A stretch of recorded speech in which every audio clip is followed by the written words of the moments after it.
The observer would like to advise that the following video comes with a trigger warning. The content in this video is of a sensitive nature, so please beware that the topic of this video may trigger you.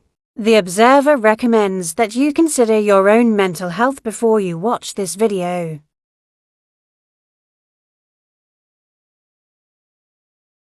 Maybe it's like, to my fault, but I just feel like as a human being, we all have the capacity to do great good and great evil.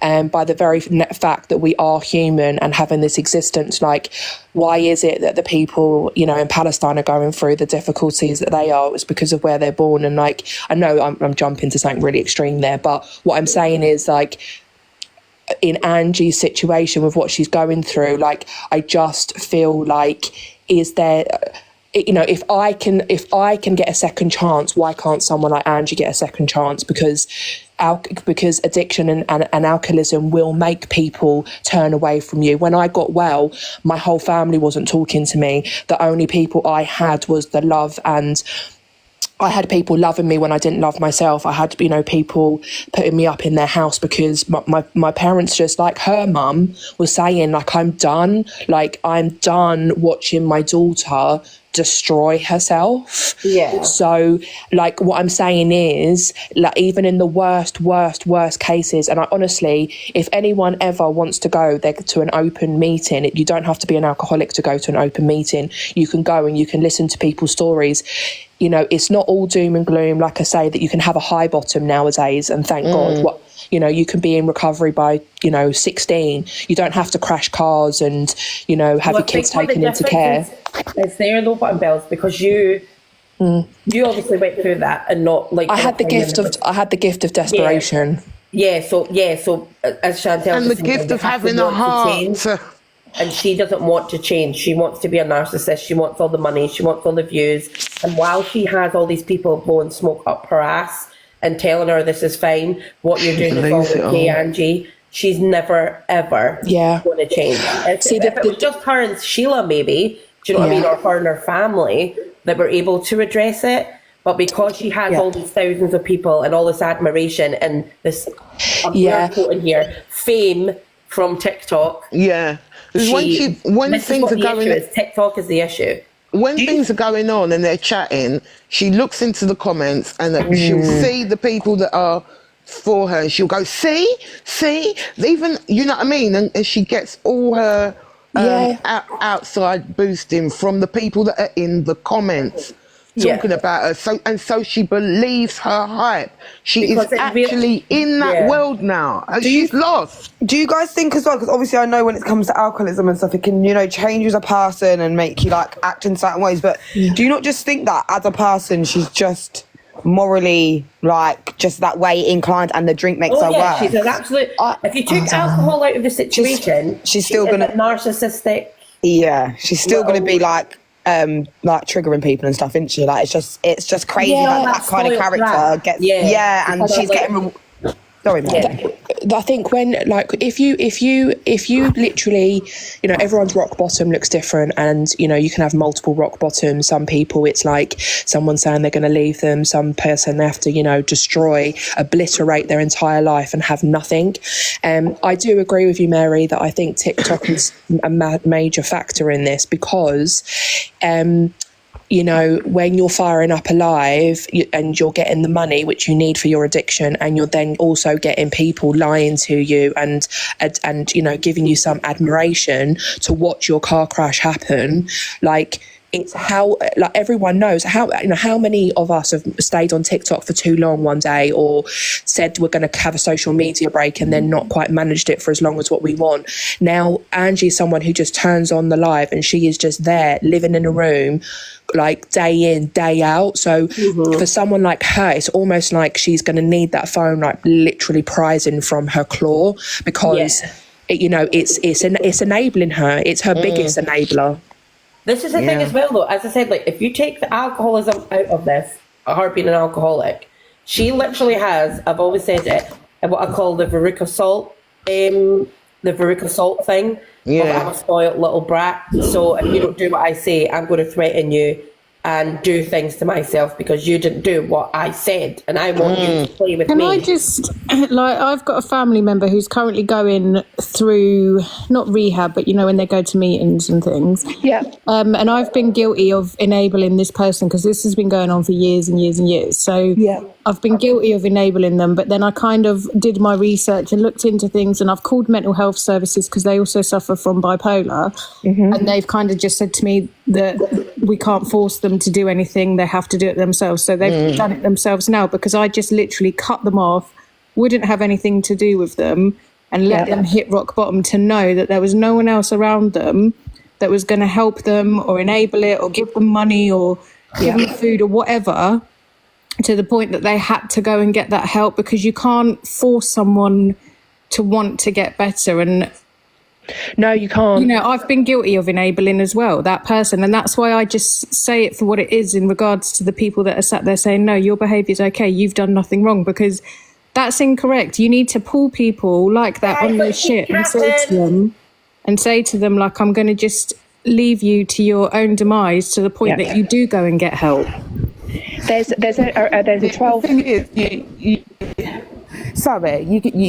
the thing is, people will stick by people and enable them because they actually love that person, and it's against the mobs. Like you've just said, Alicia, that you was doing it with a family member or a friend or whatever, and that's because you feel for them. So I've done it with a family member as well. Like, I've enabled them to be able to go out and get their next drink. Do you know what I mean? Because I don't want to see them sort of suffering, but they are suffering already, if that makes sense. But you do it out of love in some respects, and it's more love that you do it when you say, enough is enough. You have I can't contribute to that anymore, sort of thing. I can't contribute to your own because destruction. you're contributing to their own demise, and you're contributing to what's going to happen in the end, which will happen. Do you know what I mean? Like, Yeah, well, we say in recovery, basically it's insanity, prison, or death is the routes that you go down. Like, there's no alcohol. Like, addiction only gets worse. Like, if you cross that invisible line and you are in active addiction, you don't suddenly wake up one day and you know change morally, put everything right, because you don't know how. And again, I'm not making up excuses for Angie or anyone else. And please, like, I am just one person in recovery here. I don't speak on behalf of... No, you're doing brilliantly, Button, honestly. I just know that this is just my own experience, and people have their own experiences too. What I would like to put out there, because people don't know it exists, is, like, you might be aware that there's 12-step fellowships, Alcoholics Anonymous, Narcotics Anonymous, Cocaine Anonymous, but there's also a fellowship called Al-Anon, and it's for the family and friends of people who have addictions. So it's your place where you go, because the thing is, I have enabled people too. Just because I'm, like, the very fact that I'm an alcoholic, I have alcoholic friends, I have addict friends, I've helped people. My best friend died by suicide 2 years ago because they relapsed. That's just what comes with this territory, right? Yeah. But Al-Anon, what it gives you is a place to go, basically, and be around other people who are like, I can put up a boundary with my brother, or I can put up a boundary with my partner, but you try telling a mum with their child to cut them off. You try telling a mum to say, be done with your child. You're not to answer the phone. You're not to pick them up. You're not to get them a drink. It's fucking hard, right? So there's support out there for people who are not alcoholic or addict themselves, but they are trying to navigate this really tricky territory of helping someone but not knowing what that actually looks like. That's brilliant. I didn't even know about that. even today, Can we hear from the couple of people? Sorry, guys. God is Karma. Yeah, God is Karma's cool. Yeah, I've come up because basically I was in the same situation with my sister, drink and amphetamines, and at the beginning of the year, we tried to get her help, but the only way I could get her help was, one, if she took herself in, and two, if she attacked me. And now at this point, she's now a schizophrenic, basically, and it's through drug induced. And so we got her clean. She come out of hospital end of February, and she's gone back drinking again. Now, physically, as a mother of two boys, I cannot babysit this woman. I cannot drag her out of the pub every weekend. I cannot drop my kids and go and see her. You can only do so much to help people. And they don't want to help themselves. It's hard, and I tell you, she's my only blood family left. As hard as it is, I had to just let her ruin herself. Because what happens when you come out of that, your body's clean of it. Now she's on the phone telling me, I've got to have a drink a day because I'm an alcoholic. But we got her out of that. We got her out of that state. You know what I mean? We got her clean, and even with all the support around her, she's gone back down that route. Now, one drink with her meds and the voices are back, the people are back. She had 5 different people living in her head. Oh, God. Do you know what I mean? So it is really hard. And that's why seeing Angie and people like this on the lives is just like, I personally can't watch it because it's quite triggering. Yeah. Oh, Because you just I don't supply. I mean, I was the main reason my sister had to take into hospital because I did not have the finances to take her any more alcohol. It was Christmas time. I was at home with my kids. She was shaking and going to convulsions because she was an alcoholic and she needed a drink because they need a drink. And the doctors will tell you that. I've been to the doctors with her and they say, she has to have 1 or 2 drinks a day to stop the alcoholism before we can get her back in. Yeah, because you can't just stop, can you? No, you can't just stop. Really, She was shaking, holding And convulsing. I might add that Angie is at that stage. A couple of nights ago, she was saying, "Right, I'm never going to drink again." But I must admit, I do have this one glass. But I'm taking this one Listen, glass that is I've the got best sign. If I had a pound, I've got a every time my headache. sister said, "I've only had one." Yeah, because I've got a bit of a headache and I feel better now. Now I've taken it. Isn't that what you're describing? Yeah, It's that is exactly, that is addiction. alcoholism. She can't go one day without a drink. Then she can't. And her doctor will tell her to keep drinking until they can get her. But until she actually says... It's not safe for an alcoholic who is dependent, right? Because you could be an alcoholic that's not a daily drinker, but what you're describing with your sister is someone who has a dependency on it, and it's actually, you could endanger their life by making them start drinking. And that's where Angie is now. She's depending on it. Yeah. But the most hard thing is when you get them clean, they've gone through all that detox, you get them out and then they go and do it again. I've only turned my back for 2 weeks. Within those 2 weeks, she's back to having to have a drink every day. Well, in recovery... Sorry. How frustrating. I think when people are going through that, like my family member's addiction is crack. And I think relapses, you can't be mad at people for relapses because it's like... it's an addiction and it's hard and it's what they always fall back on when anything gets tough. Even the smallest thing that wouldn't bother... What it is for her is boredom, and because there's nobody to sort of look after. I mean, like I just said, every part of the family member is gone already. Just a small town girl has put, but she doesn't drink every day. Oh, really? I think you're one of them. So you're one of them enablers. hurting her. Small town girl, you're one of them hurting her. Shame on you. We actually, small town girl, if you want to come in the box and give us your views on it, please. You're certainly more than welcome. Whoever's gifting her is enabling her. You know what I mean? Okay, my love. Can I just speak on something else that someone said? Come down. We did cover the fact that you don't have to drink daily to be an alcoholic, right? That's fact number 1, and fact number 2 is you don't. And relapse is part of a lot of people's story, but it doesn't have to be everybody's. So, because the thing with relapse, right, is that an addict deludes themselves that they'll be able to get back.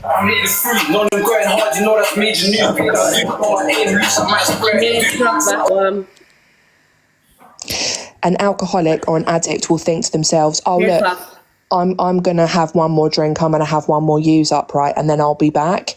But the thing is with addiction, it doesn't work that way, because if it was as easy, right, as quitting, then every alcoholic and addict would have quit already. If it was that my mum, if it was based on doing it for other people, I would have done it for other people. I couldn't do it for other people. I had to do it for myself. Sorry, Button Bell. Small town girl. Can I say something? Oh, sorry. Yeah, on you go, Nettie. Hi. I think Ange, I think she's okay. She's great. I think she is a bit of an alcoholic and she takes other things clearly as well. I don't know if it's Valium or if she's on prescription meds, but you can see her when she goes on live and she's got all the crusty lips, at the corners of her mouth. and her pupils are huge. Yeah. So I don't know if she's ever said that she's medicated, you know, because she does have a personality disorder as well, doesn't she? Well, no, because when the paramedics were there yesterday and they asked for a medical history, clapping. she said that she has anxiety and depression. There was no bipolar or borderline personality disorder mentioned. So no, I don't believe that she's been diagnosed with anything. Nettie, can I actually ask you, why do you think Angie's okay? Well, going back, I think she has good discussions sometimes in her life, and I think she is straight to the point with a lot of things. Let me finish. What discussions does she have that is good, apart from enabling? You don't need to swear at me. I'm not swearing at you. I didn't swear at you. She didn't swear. She didn't swear. If I was swearing, you'd know I'm swearing. Yeah, she definitely didn't just say got this fucking Angie. Critical. No, she didn't say the F word in between that. Oh, sorry. I do apologise. What I'm going to say to you, though, is about her discussions. Yeah. Is you're saying that she does good discussions. No, she doesn't. She does echo chambers, where a group of people will then basically, she'll have somebody in the box, then she'll have 4 or 5 or 6 or 8 people on one person. She will then either defend the wrong person, so she'll defend DV abusers, she'll defend she will say about SH, about mental health. So what about SA? Yeah, this is what I'm trying to say. Do you think they're interesting conversations? And she has a platform of thousands of people coming into her life. Now, everybody they all talk about each other, the M's, the misread, and they all talk about each other. So, you know, she's just out here. I think a lot of what she says is a bit raw and straight to the point.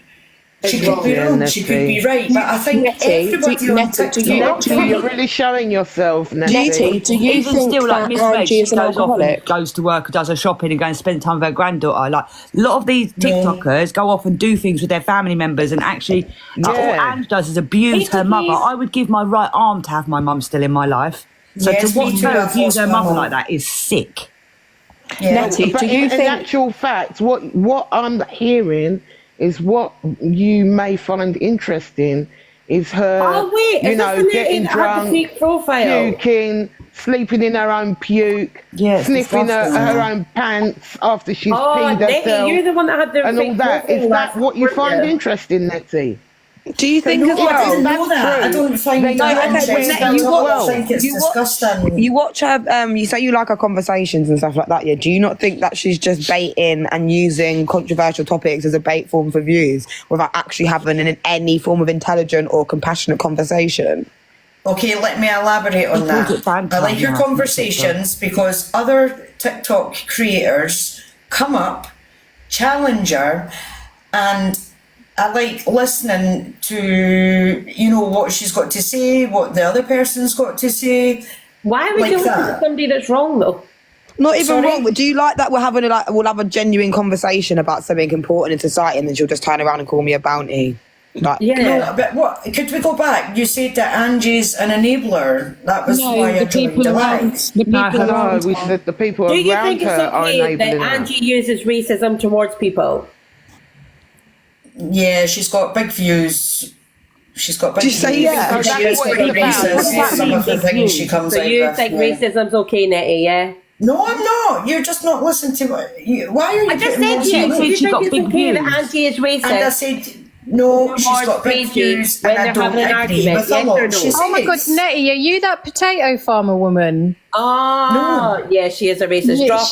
She's the potato farmer woman, I think. Wait, what? Oh, you guys know so much. I know. Don't you remember the potato farmer woman? I can't remember her name. Wrong. Her energy's so off, for God's sake. Mary Motormouth went, so you agree with racism? She went, yeah, well, she's got a big platform. Wait, who remembers the potato farmer woman? What was her name? Did she leave or did you kick her?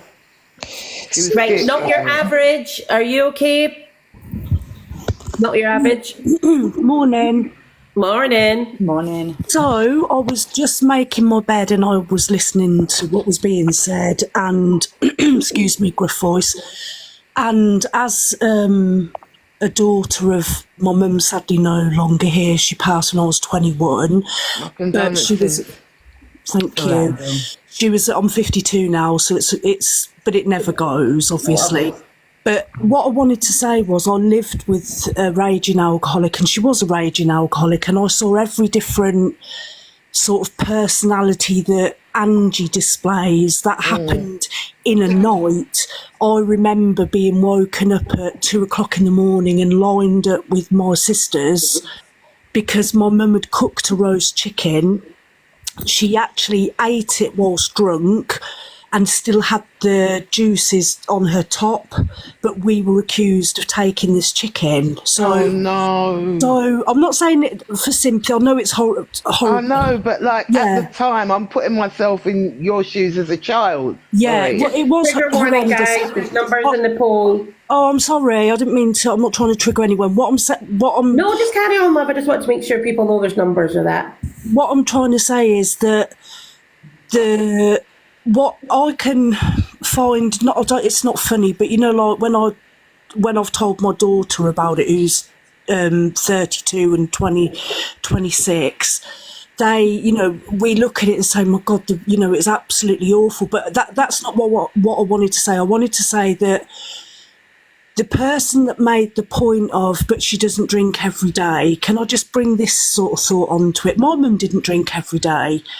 She was a raging alcoholic. The reason she didn't drink every day is the effects of the amount of alcohol she had in that one day.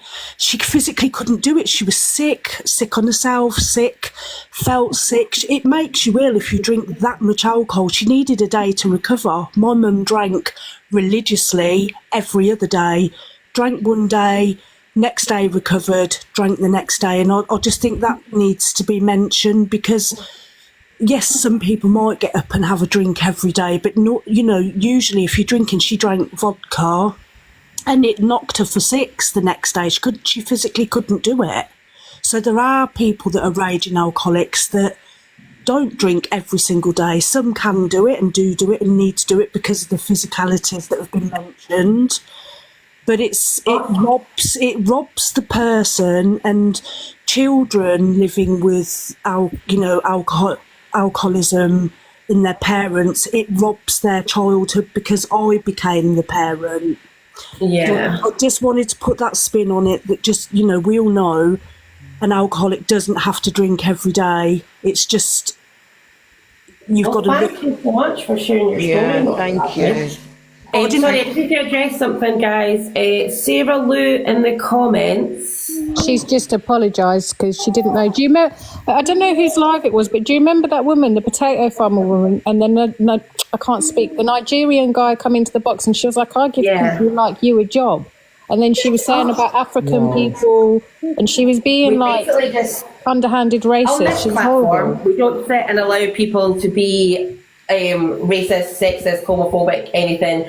This is a thing because it's my platform. I basically just drop and block. I don't give them a chance to keep repeating the same things or let them actually have a say because that I can't remember who was. Were any of you there? Was anyone there, or was it just me? I remember it being Angie. Yeah. Can't believe this. But I'm going to drop. But thank you so much for letting me up. And can I just send all of you love? Thank you for sharing. Love and strength, and Angel. And have a beautiful day. You too. You as well, my love. Thank you so much for sharing. Thank you for coming up. You're always welcome up here. Oh, thank you. Bye. No problem, my love. Hello, ladies. Good morning. Hi, Chelsea. The thing I find really frustrating, I work in the NHS, I'm medically trained. If you went to the doctors, right, and they false diagnosed you, right, you would turn around and you would be like, right, I'm not happy about this, I'm putting in a complaint.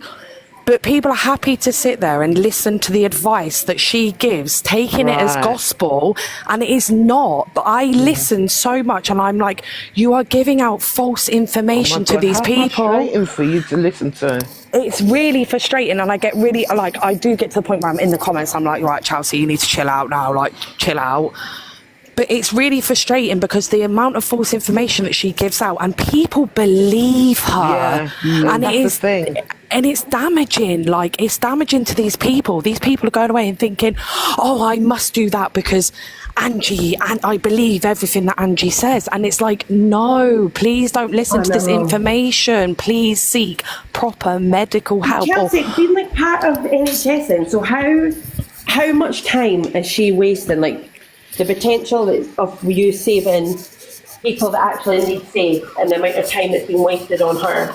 Look, obviously, as you can imagine, like, I have to be careful because at the end of the day, I have to protect my pin. So, look, I can't say what state of mind that she's in. I can't say what state of mental health that she's in. However, I can reassure people that if medical professionals thought there was a danger to life, she would be sectioned, and I can't say any more than that. Yeah, and if that makes sense. My sister had to be in a real bad state. Yeah, literally, she hadn't drunk for a few days. I could not take any alcohol to it. It was Christmas Eve. I was here with my kids. There was nobody that could take alcohol to it, and she actually thought she was dying, and that was the only thing that made her call the ambulance. Yeah, unless I could have called the ambulance was what the doctor said to me, or the 911 was basically was. Because I said I'm scared of her. I said she's like hallucinating. She's hearing voices, and she thinks that her voices are telling her something about me. And like I thought she was going to hurt me. And they said, well, unfortunately, we're going to have to wait for her to actually attack you, and then take issues.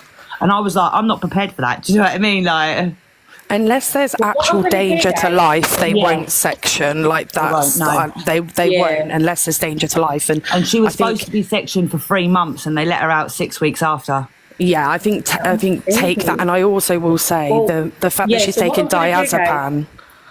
Thanks to Harry Poppins, we have actually got details of what happens when actually waste ambulance time and people that have actually passed due to waiting on ambulances. So there's more than 500 unalivings in England last year after long ambulance waits. Exclusive figures is more than double the comparable fatalities in 2021. It's basically like a hidden scandal of delays. The fatalities included people who had had a stroke, heart attack, or whose breathing had suddenly collapsed, or who had been involved in a road traffic collision. In every case, an ambulance crew took much longer to arrive than the NHS target times for responding to an emergency. At least 500 people unalived in England in such circumstances after a 999 call during 2022. And this is the problem, right? If they have a phone call like that, they have to take it seriously, right? So you could have a phone call, let's just say, about Angie, and you could have a phone call about somebody else. And if they decide to take Angie's as a priority over that other person, that's the problem. It takes a lot as well for somebody in that situation, because my sister went through loads of mess before she would call anyone. She never did. She never went to the doctors. She never did anything because she thought it was her problem because it was drugs and alcohol. So for her to call the hospital that day was a massive thing. Like, when I got the phone call off the hospital, it was New Year's Day, 10 o'clock in the morning. I got the phone call because obviously I'm her next of kin. And I just could not believe it. I was so proud of her. Do you know what I mean? For one, because she actually, went and got help. But it's sad because you think all the time that the M's and the Angie's waste. There's actual people out there like my sister and like other people that actually one person whose husband sadly passed away from a suspected stroke after a 13-hour wait on an ambulance. Yeah. 13 hours that person had we to all wait. know time is of the essence with the stroke. Yeah. Another And the person problem also is, died after a 12-hour wait. Oh God. the problem is, you know what her response is going to be. Well, it's not me that's calling them. Yeah. But she, I think the thing as well. This is what we're saying though about her. What's it called? Her enablers, like her mods. All these people, all you people out there that are enabling, gifting, commenting, liking her lives, that are actually doing all this stuff. That you're phoning ambulances and that you're literally taking these resources away from people who actually need it. Angie doesn't want the help. Angie has offered the help. Angie will never take the help. Angie's area is very, very bad. In West London, we've just got one A&E left across 3 boroughs. Yeah. Do you know as well? What was I going to say? Oh yeah, yesterday they were saying that a concerned family member had called. It weren't a concerned family member, it was someone watching the live, whether it was one of the mods or just one of the viewers. They're calling, pretending to be concerned family members, and then you've got other people calling saying, I'm watching on TikTok. And obviously, if you've not come across that live before, if you're just completely sort of taken in by her story, just remember this is happening weekly now. So if it is to do with mental health, something needs to be done. I personally think it's for attention, and that yesterday was like, oh, Pearl said I didn't SH, so here I am doing it. Look at the claret. Do you know what I mean? It's just I do. People need to open their eyes and see things for what they are. Unless you're stupid, it's so obvious what's going on. I do want to ask people that are in here that are Angie supporters, just ask yourself this question. If this was your friend in real life, would you not have an adult conversation with them and say, look, please come off, get yourself some help and sort yourself out? Or would you sit on that live and continue to enable it? Just ask yourself that question in real life. Not how you feel in real life. But you're laughing with her as she abuses her mum and all sorts. I know what you're going to say, Button Bell, like people do try, but I mean the friends that she classes on TikTok. What I was going to say is that with people in Angie's situation, it needs to be more than like a sort of fluffy idea. It needs to literally... What's that noise? Can anyone hear it? It's like scratching. Someone filing their nails. Can everybody mute? Yeah, sorry. It's so first what I'll say as well, if people aren't aware of this, that like any addiction, whether it's drink, alcohol, gambling, sex, work, right, that is just a symptom of the underlying problem.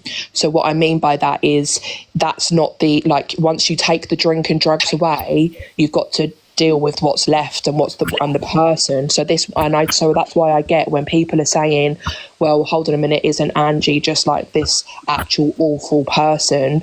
It's because she's never ever had to address any of the stuff that's going on underneath, because what she's trying to do, and it's obviously still working for her, right, that her alcohol is numbing and taking away and allowing her to have this behaviour for much longer. And I think in real life, you know, if she did have family around her and friends around her, you know, what I don't understand is like most of us have access to phones and Google, right? Is that like interventions can be really, really successful. Like if you're a supporter of Angie and you think that she's an alcoholic, and there's no grey area, it's not, oh, she's a bit of an alcoholic or she's a bit of an alcoholic some of the time, right? She is an alcoholic. She's an alcoholic. If you go onto Google, right, you can look up intervention strategies. You can be like, this is the approach we're going to take. We're going to like go to the mum. You know, the mum threatens to throw her out. It's like, rather than it just being, oh, a little bit of a chit chat and a little bit of this and a little bit of that, it's like, no, we're going to turn up. We're going to present the person with the evidence, and we're going to say. But they won't do that though, Button Bell, because they want the drama just as much. They want. Yeah, that's what I mean. They don't do anything but sit on that live.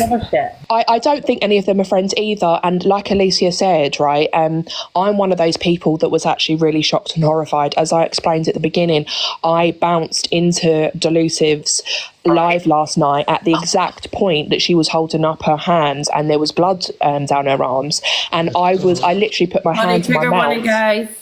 Horrific to come into that. So without any context, and whether that is tomato ketchup or whether it's fake or whether it's not, that is shocking. That is shocking behaviour. So I do think that, you know, it's that thing about like any views, any watching, right? She sees that as all attention. It doesn't matter that it's negative. It doesn't matter that people slag her off. It doesn't matter that people hate her. Yeah. In actual fact, the hate is fueling her. Yeah. So like people watch Big Brother or other stuff. Yeah, totally. We're watching a car crash happen in real time. Yeah. But you know, there have been some points in the past couple of weeks whereby she's been speaking to other people in the box on a one-to-one basis, and she is obliterated, but everything's like calmed down. And then she says, oh, but I feel so low. And she said it not so many times, but she said it a few times of late. Do you know what I mean? And I'm thinking, is that like the come down because everything's calming down? Because it is a depressant, isn't it? So it's like, is it that, or is it that, yes, that is the truth that's coming out? She really is low. Like, are we hearing some truth in that? You know what I mean? Yeah. He's not really. I'm sorry, can we just hear from Anna Steele, not a slug? You've been waiting for ages. Oh, can I need to unmute you.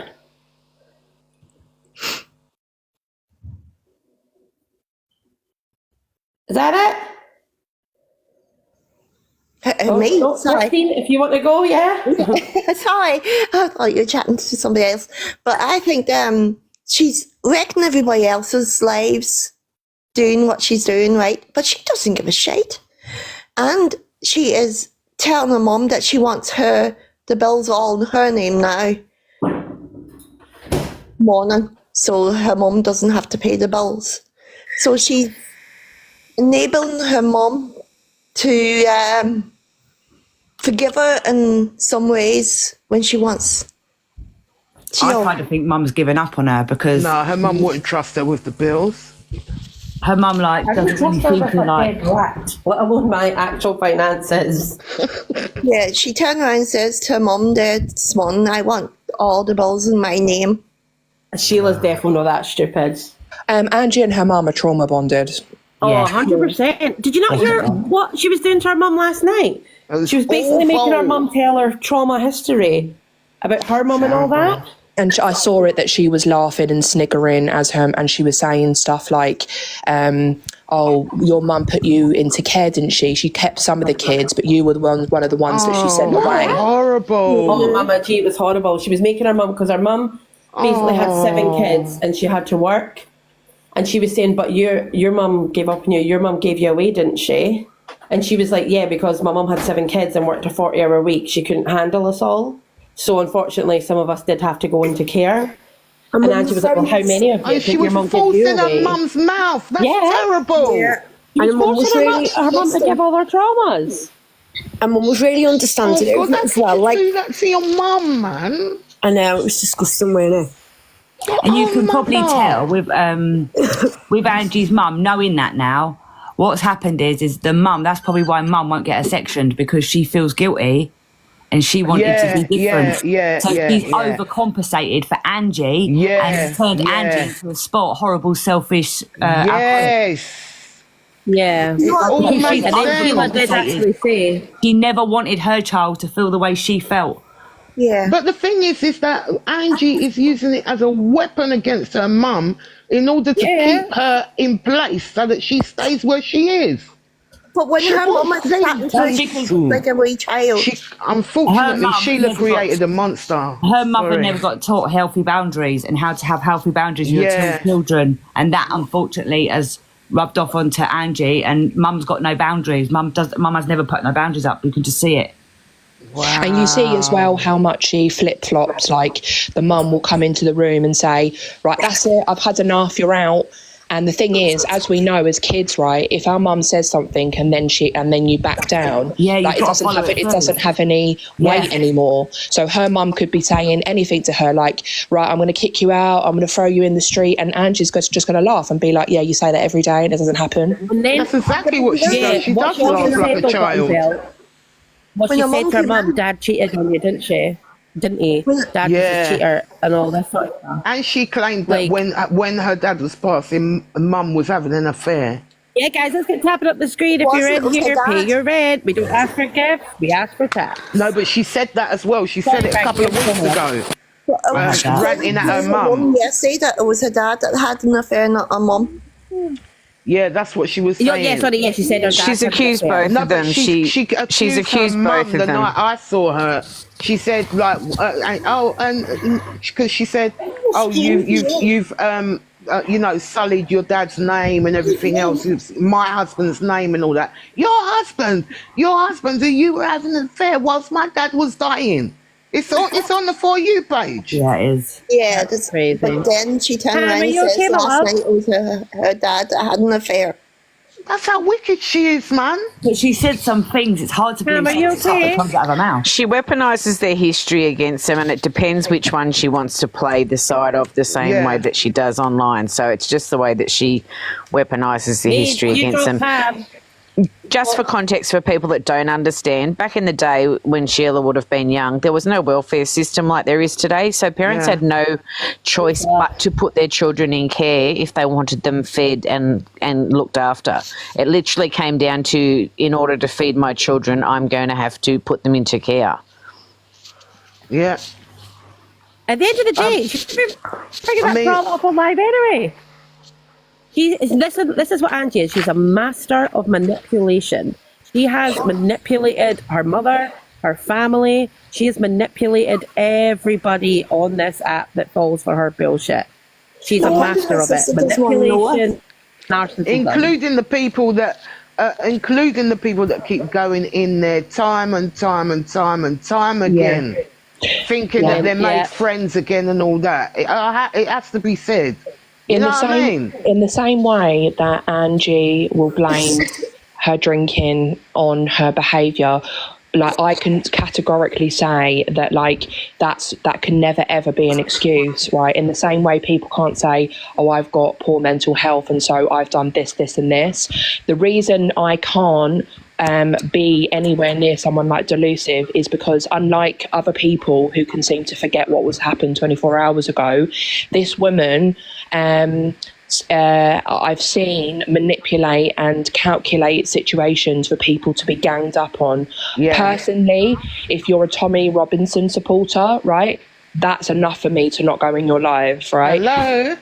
yeah, that's enough for me. Like, I'm done, right? It doesn't matter how many people, thousands of people, are sat in your room. You could be having the best, most amazing, wonderful conversation in your room that I've ever heard. If you support Tommy Robinson, I'm not going to be in your room. So we need to remember as well, like, what this person actually stands for, what this person is saying. So when people are like, oh yeah, she's got a great room. Has she? Has she got a great room? It says a lot about you as a person if you think that her room is a great room. People need to stop thinking a great room is based on numbers, because that's what she's put into their head, is that it's based on how many people are in a room. And same as referring to themselves as a cult. I said this yesterday. A cult is described as someone who is excessively devoted to someone who has skewed vision. So when you're in a cult, you don't call yourself a cult. They're called anything but that. It's only from the outside and afterwards that people can recognise that that's what's happening. So for people to volunteer to join something called a cult speaks a lot to their behaviour. Yeah, and it's only what they signed up for. What Angie has created is a room of hate, and she has created a room where racists are welcome, DV abusers are welcome, she says stuff. Are welcome. Yeah, she has said the worst, right? And I do think that is not to do with mental health, and that is not to do with alcoholism, because if it was, then every alcoholic would act in the exact same way. It's to do with attention. Angie is very her mind. She wants attention. He thrives on chaos as well. Like, I'm just going to tell Mary, is it okay if I just tell my story dead quick? I've got 5 minutes. Yeah, no worries. So, I just all know my mum passed away when I was 15. She'd trigger warning, unalive to self, and I was left with 2 little sisters who were 9 and 11, and my dad was already a big drinker. I'd say he was probably a binge drinker, and he turned into an alcoholic basically overnight. And like, as an adult now, looking back, I can understand the pain of being left with children and that. And like, my point is, like, I don't think she realises who she's triggering. Like, I don't speak to my dad at all now. and the man's got dementia and that, blah blah blah. I've had to take myself away from the situation, but just scrolling through and seeing the behaviour from her triggers people so much. I don't understand why she gets away with it on the app. Like, the memories that come back for me, it's just it makes me feel a pit in my stomach. And people will Frankie, I think she does recognise. I just don't think she cares. There's a difference between recognising and caring that you do it. And people I will think turn around and say, it's devoid of empathy. If you don't like it, don't watch and stuff like that. But the thing is, even if you're minding your own sweet business and you come across it and be triggered, you don't have to be there for 10 hours to be triggered. And let's not remember, let's remember the green one a couple of months back did something with something, and there was uproar across the app, and rightly so. So actually, why is it that the green one gets so much hate and and backlash, and rightly so, right? If you're going to be picking up something, like, your live needs to be shut down.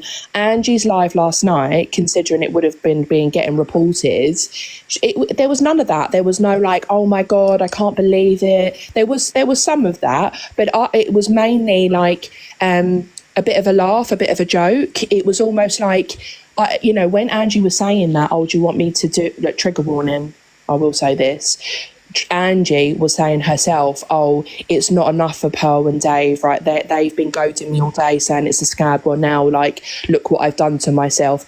Do you want me to go deeper? Do you want me to go harder? Do you want me to, like... Yeah, and that, people, please know that is emotional manipulation. That's when people... The thing is, she's caused all this. She's the one that caused all the trouble with Pearl in the first place by storming off the box like a little kid. Yes. She's the one that she wanted to go and help. She wanted to go and help, what was it? The blonde one.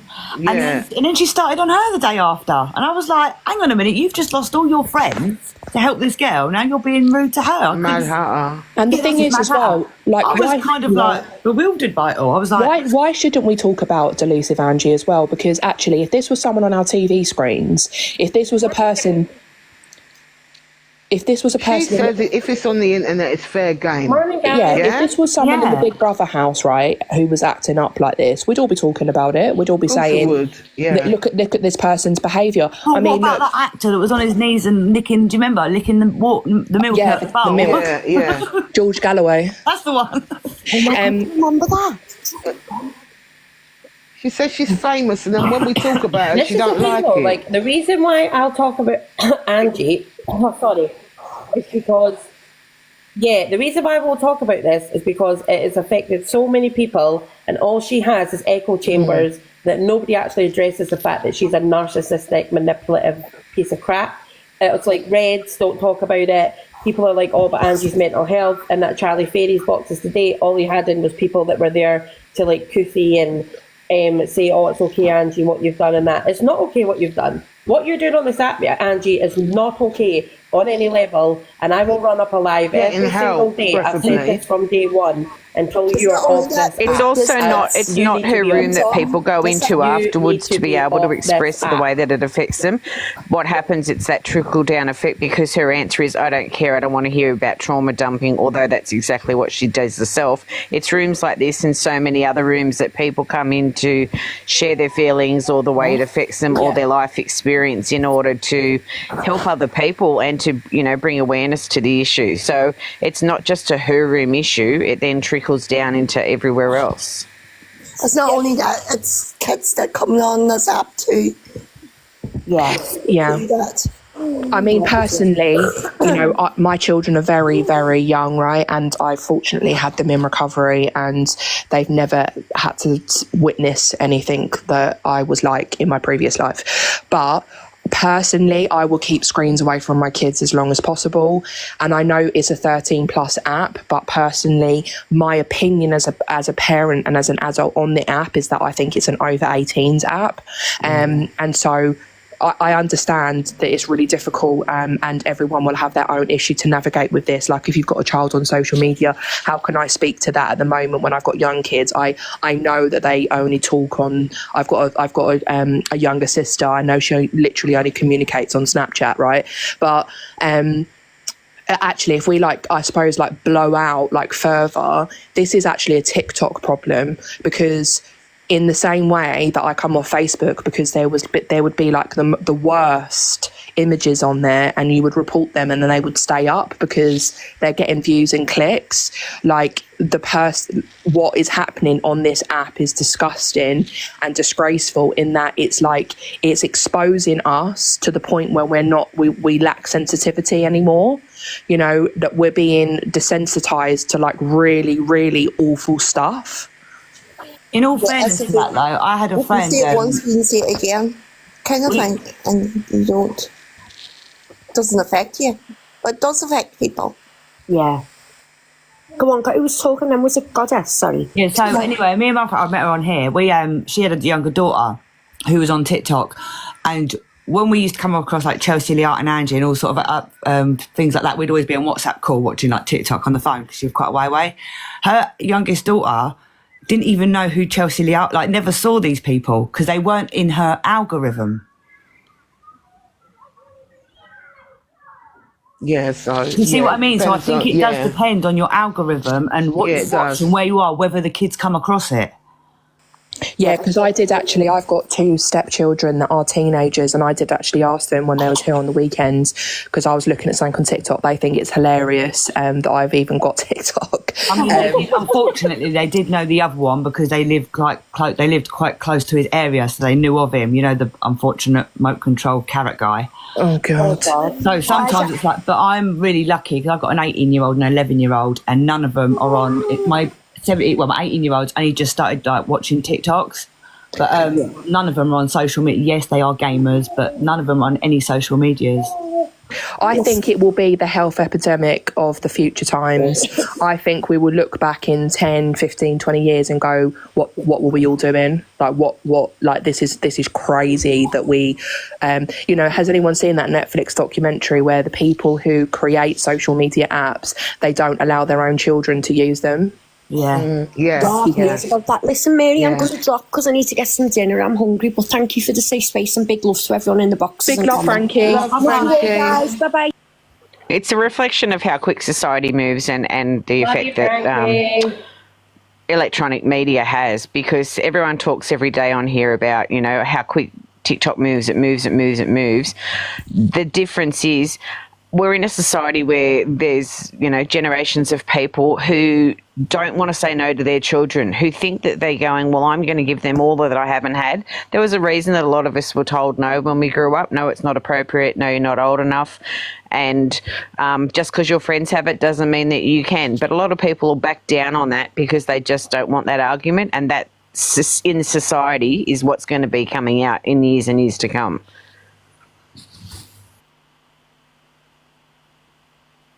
Well, this is what's crazy about it. So right now they're all sitting in Angie's boxes discussing, you know what I mean? Where it's, discussing homophobia. She had my mum to kind of disguise the fact that she Is was that a lesbian, Kazar and then speaking? it got to the point where it was kind Instead of actually addressing the actual issues that is her. Yeah. It was a lot harder back then.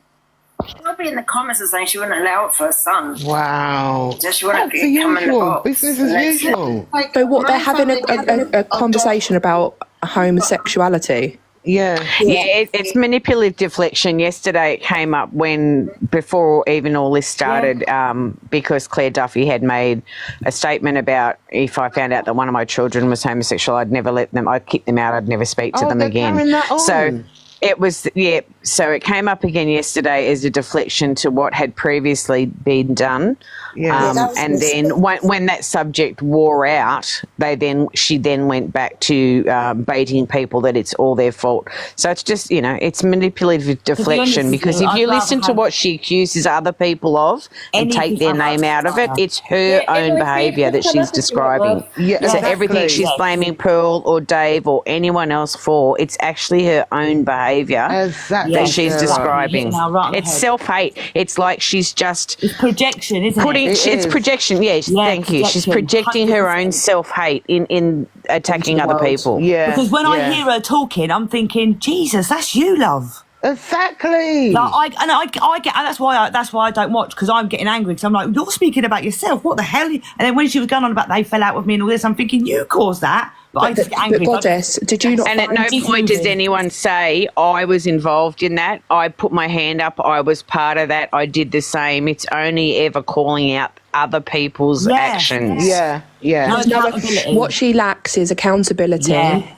And she lacks self-awareness, because when you hear somebody, if you're ever on someone's live and you're talking about yourself, like if somebody is talking about themselves, then they lack self-awareness, and she just has not. I think what you said, Sarah, though, that it's just a projection of her own self-hatred. So she's just like, well, you all don't like me anyway, because you know, last week she was best mates with Pearl, and then the next day she can throw her under the bus. So to her, everything is transactional, nothing is real, nothing is genuine. She has no sense of self. She has no sense of knowing who she is, believing in herself. So therefore, that's that whole projection thing, because literally she cannot. That's her main addiction. While everyone talks about drinking, her main addiction is at the moment is social media, because she cannot sit with herself in her own company and enjoy her own company. Agree. She's not empathy. This is what I'm saying, though. This is what's annoying me, though, because this is what I'm saying. They're all just in the boxes, just totally deflecting away from what the actual issue is. Like, and that Kaza and that, she can fuck off anyway, because after what she did with that poor girl in that box. And that Kaza and that, she can fuck off anyway, because after what she did with that poor girl in that box. And that Kaza and that, she can fuck off anyway, because after what she... No, I'm repeating her. You're right there, Button Bell. After what she tried to do with that girl when victim blaming her and that in her box, like, nah, that's not on either. After what she tried to do with that girl so I don't know why she's now sitting there.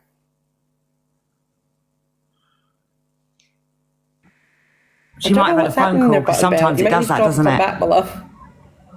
I think it's a good example too of what's really added to ruining TikTok is monetization, because there are many platforms over time that there isn't money involved, but as people are all turning into businesses, it's to do anything to make easy money.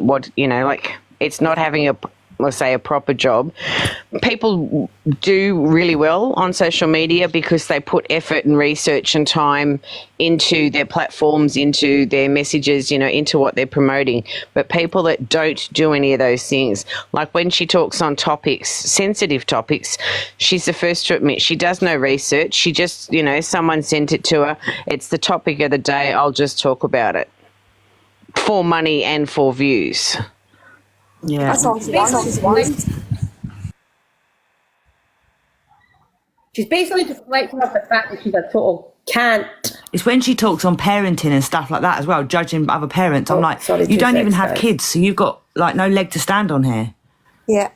You can't go around judging other parents and telling them how they should and shouldn't be or what they're with a stupid partner or whatever. It's their own fault, for their traumas. That bothers me. Do you know what I mean? Because I'm like, you don't even have children, so you know nothing about, you couldn't even look after yourself. No, and people with a sense of self, if someone said to you, why are you talking like that? You've got no idea. People with a sense of self will go, geez, I need to consider that and take that on board and either educate myself or shut up and know when to get involved or not to get involved. Yeah, or listen, because you might actually learn something. Yeah, she's not willing to listen.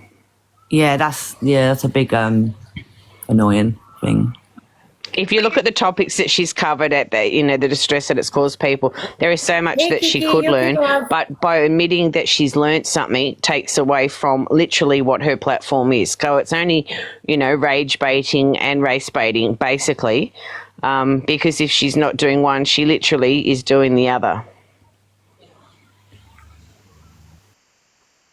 Hi, ladies. Yeah. Grand Rising. Hello. Sorry, Kiki. On you go, my love. I wasn't actually going to rise on this one, but one comment or one person in the comments made me rise, I suppose. I can understand, like, I don't even need to talk on her character. We all know who she is. We all had experiences. We've all seen a whole lot, especially if you've been on here for a long time. I think specifically to the lovely, lovely person that is invested in Torian in the comments being over there. We can understand why everybody thinks this is attention seeking and this is this, because that woman is so damn complex. There's going to be 100 reasons that are contributing to her behaviour right now. But what some of us saw last night, and maybe a small group of us, and these are probably some of the people, and I've never been on board with her or made any excuses for her, but some of us saw a genuine situation that was not a nice situation to see as a human being. Forget what our opinions of her. I can take out my feelings and my emotions for her. But her mum was a whole different situation. That broke my heart. And the way she was going on with her mum and baiting her mum and what her mum was saying. But there were moments that even with her, I had to let go of all my feelings about her and all my views about her, because as a human, I saw somebody in pain and I saw somebody that needed help. Unfortunately, as I experienced last year with a very good friend of mine, trying to get help isn't always the way. And if you're not willing to get help yourself, you need good, solid people around you. I had to rally two of my other friends to literally babysit one of my friends while she was at the lowest of the low. Now, we all have our opinions based on our experience, and that's going to play a part. And that plays a part into how I view her, I suppose, or viewed her last night in this one-off situation. My friend was there self-harming in front of the ambulance drivers. The scenes were horrendous. I can't even explain that was going on for weeks and weeks. And she had a problem for a good 2-3 years and we couldn't do anything. When it got to that point, I literally called on 2 other people because she never wanted to talk to anybody about it. And she'd wake up the next day and pretend like nothing had happened. When she was at her lowest of her low is when I called on 2 other friends of ours who I knew I could trust and rely on. And the 3 of us had to babysit her day and night. She got taken into hospital for about 3 days. There was conversations from her family, who were deadbeat anyway, about trying to get her section because they thought that was the easiest option. Whereas to me, this was about addressing the root cause and getting her some help with some addiction. So 3 of us literally rallied, chipped in, and found her a rehab that we had to then wait 2 weeks for a bed. But we literally stood there and babysat her. And those 2 weeks felt like a friggin' year. The stuff that we saw and experienced, now don't get me wrong, she's not going on like a racist or anything else, but she was vile at points and she was manipulative at points. Like, it was a whole crazy process. We had people sent in from NHS that were supposed to be addiction counsellors who were sat there telling us, no, don't send her to rehab. She's not ready. You need to wait 2-3 months and wean her off. And I'm like, I'm not doing that. My friend will be gone in 2-3 months. So I'm going to do what I think is right and ignore your damn experience as you claim to have. And luckily we did, because she's now been good for like 14 months.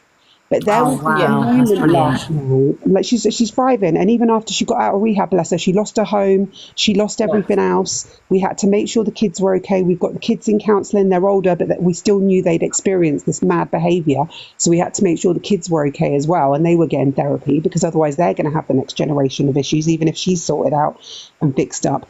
It's a whole mad. And I had a neighbour at one point, there was claret up and down the stairs in the hallway, where I was continuously trying to get her help, and it took over a year to get her help because she had been sectioned before, and every time people turned up, they have to get 3 doctors. There's 2 or 3 doctors that have to sign off to say that someone can be sectioned. And because she had been sectioned before, she never wanted to go back. She went to a horrible, horrible place, which again, I understand. So you wouldn't want to go back to a place like that. But it took a year of me finding out who her parents were, contacting her parents, trying to liaise with her parents to get her some help.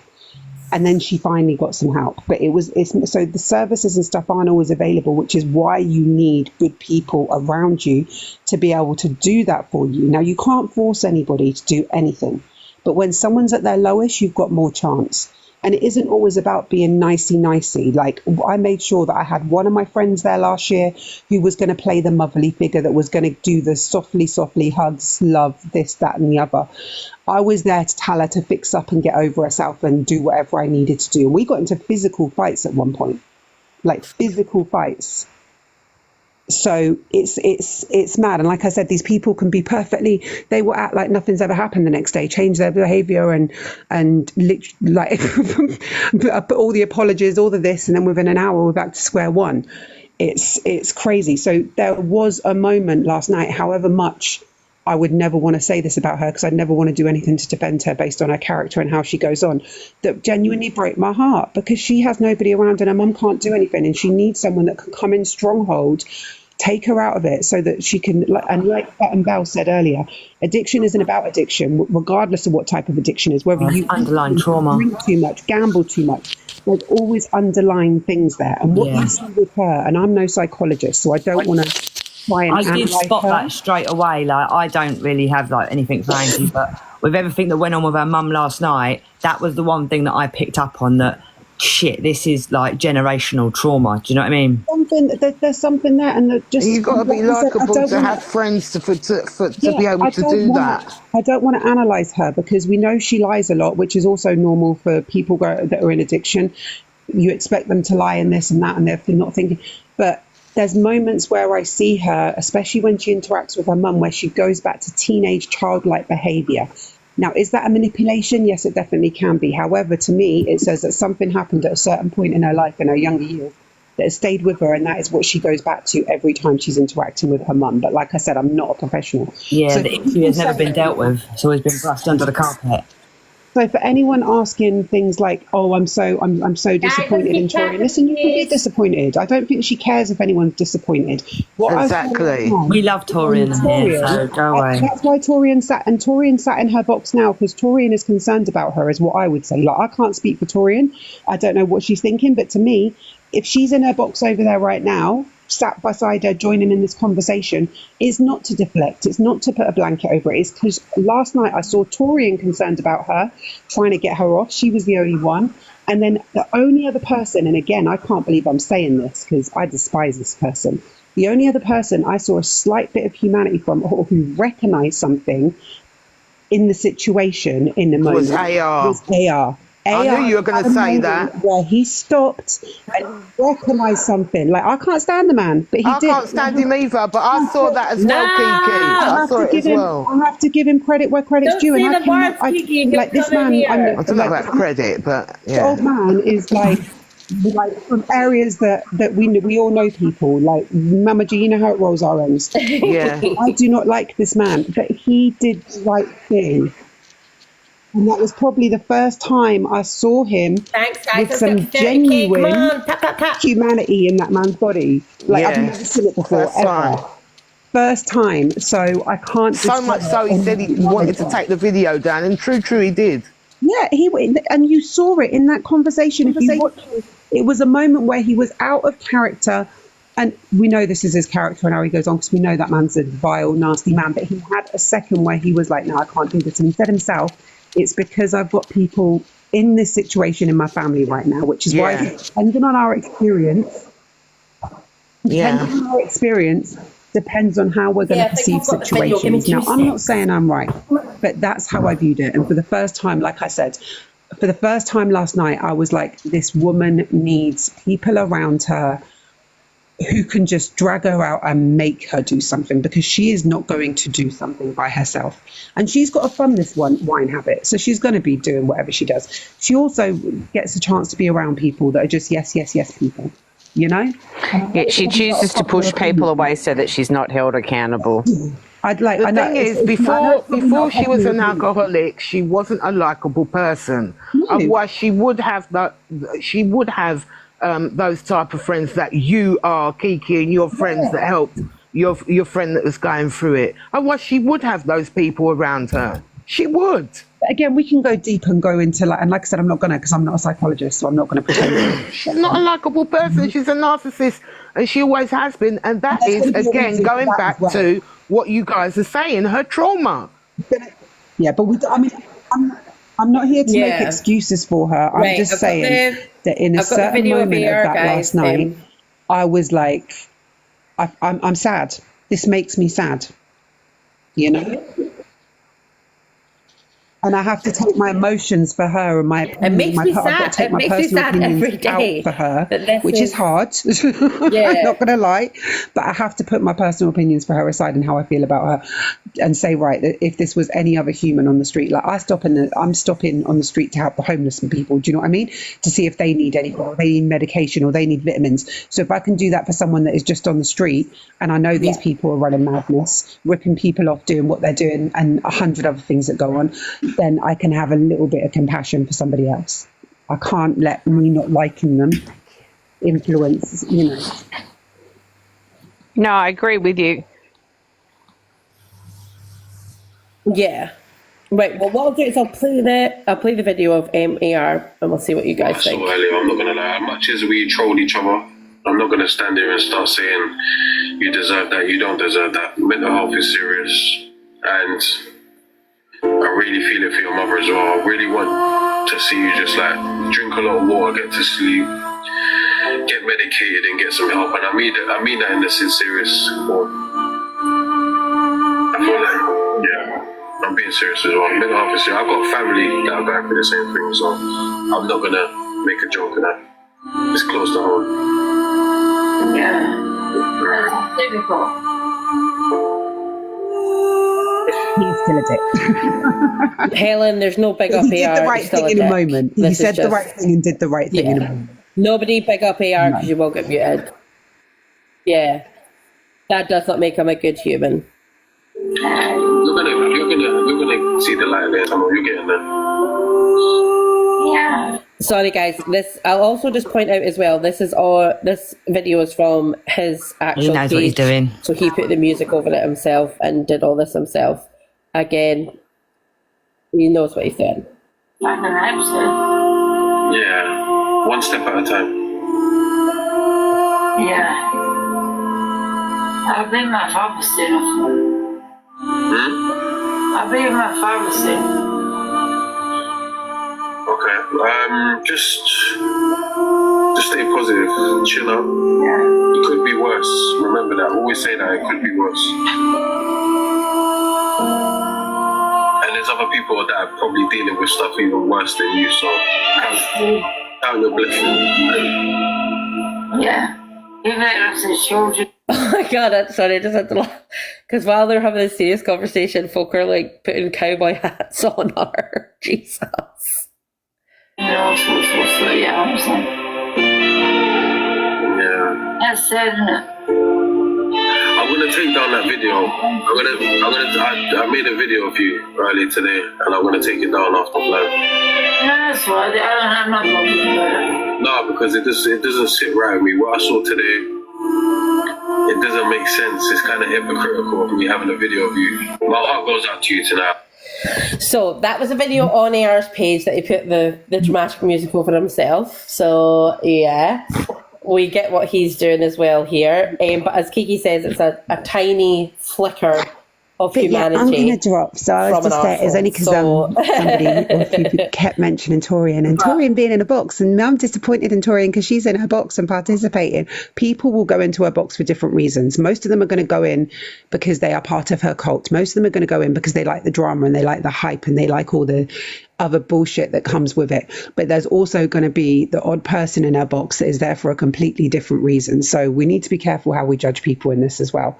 I mean, I can't see myself ever going. I said I'd never go back into her boxes and I never did. So I'm never going to probably be in there. But who knows? Maybe it'll get to a phase one time that even I'm in there. You just don't know.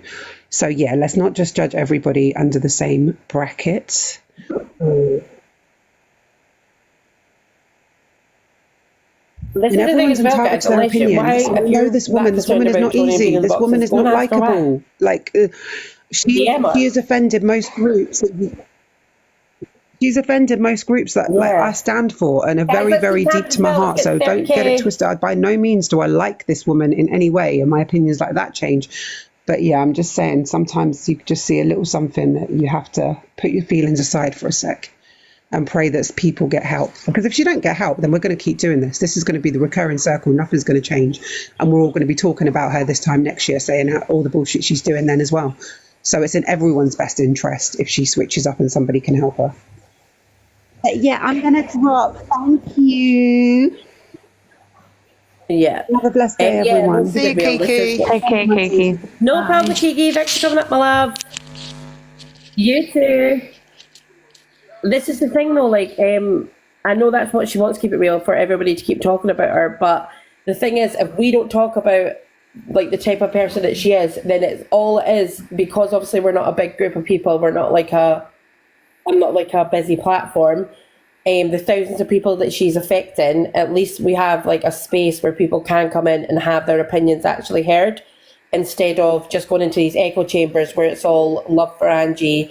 Oh, Angie's great. She's done this. She's done that. We know Angie's a piece of shit, so we're going to talk on it. This is why we need to have these spaces so people can come and talk on it and be heard. Do you know what I mean?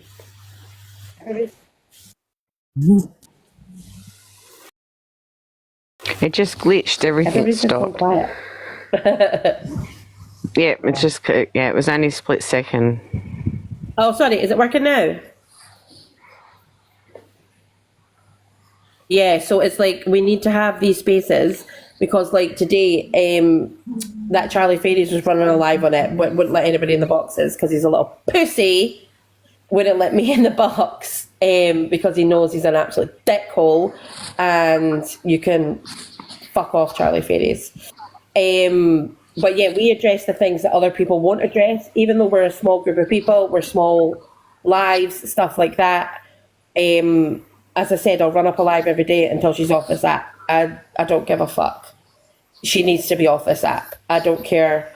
She's a narcissistic, Mary, yeah, I mean, I agree with you wholeheartedly. Yeah, she does need to be off the app. But as everybody keeps saying, nobody can be cancelled.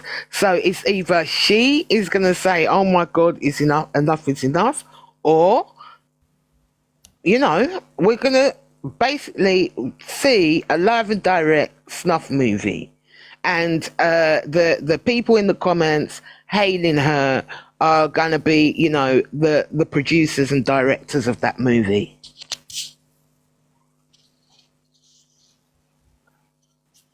Oh, defo. No, yeah, like, yeah, I totally get what you're saying. Keep it real. I wonder if the police would actually. This is another thing as well with the police and how she says she's got all these reports. Listen, she's taken to the police. She's doing this. She's doing that. This is what the police does. When my sister got bad at the beginning of last year, like she thought there was cameras and everything hidden in her house. Obviously, it was the voices and that. Like there was many a time she said to me on the phone, "Oh, like I've called the police." Like when she was in the hospital, she thought she was in police protection, and she said like, "Oh, the police said that if you don't hand the videos back," because she thought I planted the videos. If you don't the cameras, like the police have told me you've got to hand them back. And she was so believable. Like they're believable. Do you know what I mean? They believe she's exhibiting a lot of signs of full paranoia at the moment, where you know she believes everyone's scheming. And when she says everyone's watching, the police are watching me, yes, because you choose to turn your live on. You choose to press that button every day to interact with people. Well, not to interact, just to have people watch. And obviously she's been doxxed in the past, so she knows people know her address. So it must be paranoia kicking in. But, like, yeah, it's weird what you see, because like, obviously I'm still experiencing it with my sister. She doesn't take her meds and that. She gets really... I notice it now because, like, she's looking to the side of her, or she talks to drawers. It's really funny. Like, do you know what I mean? Not like knickers, drawers that you put cuts in. Like she'll be in the kitchen like, with her head in the cupboard, like there's somebody in it. Not the really and people like that will tell you, yeah, this is the message that they're giving me. And they can that was through drinking and amphetamines and prescription drugs. And basically because she drunk and took too many prescription drugs together, it's what it's called a drug induced schizophrenia. Yeah. Oh. So no, I just wanted to add. I've come across Angie a couple of times. I'm kind of new to this TikToky thing. I'd normally just have you playing in the background, listening to you all debate and chit chat.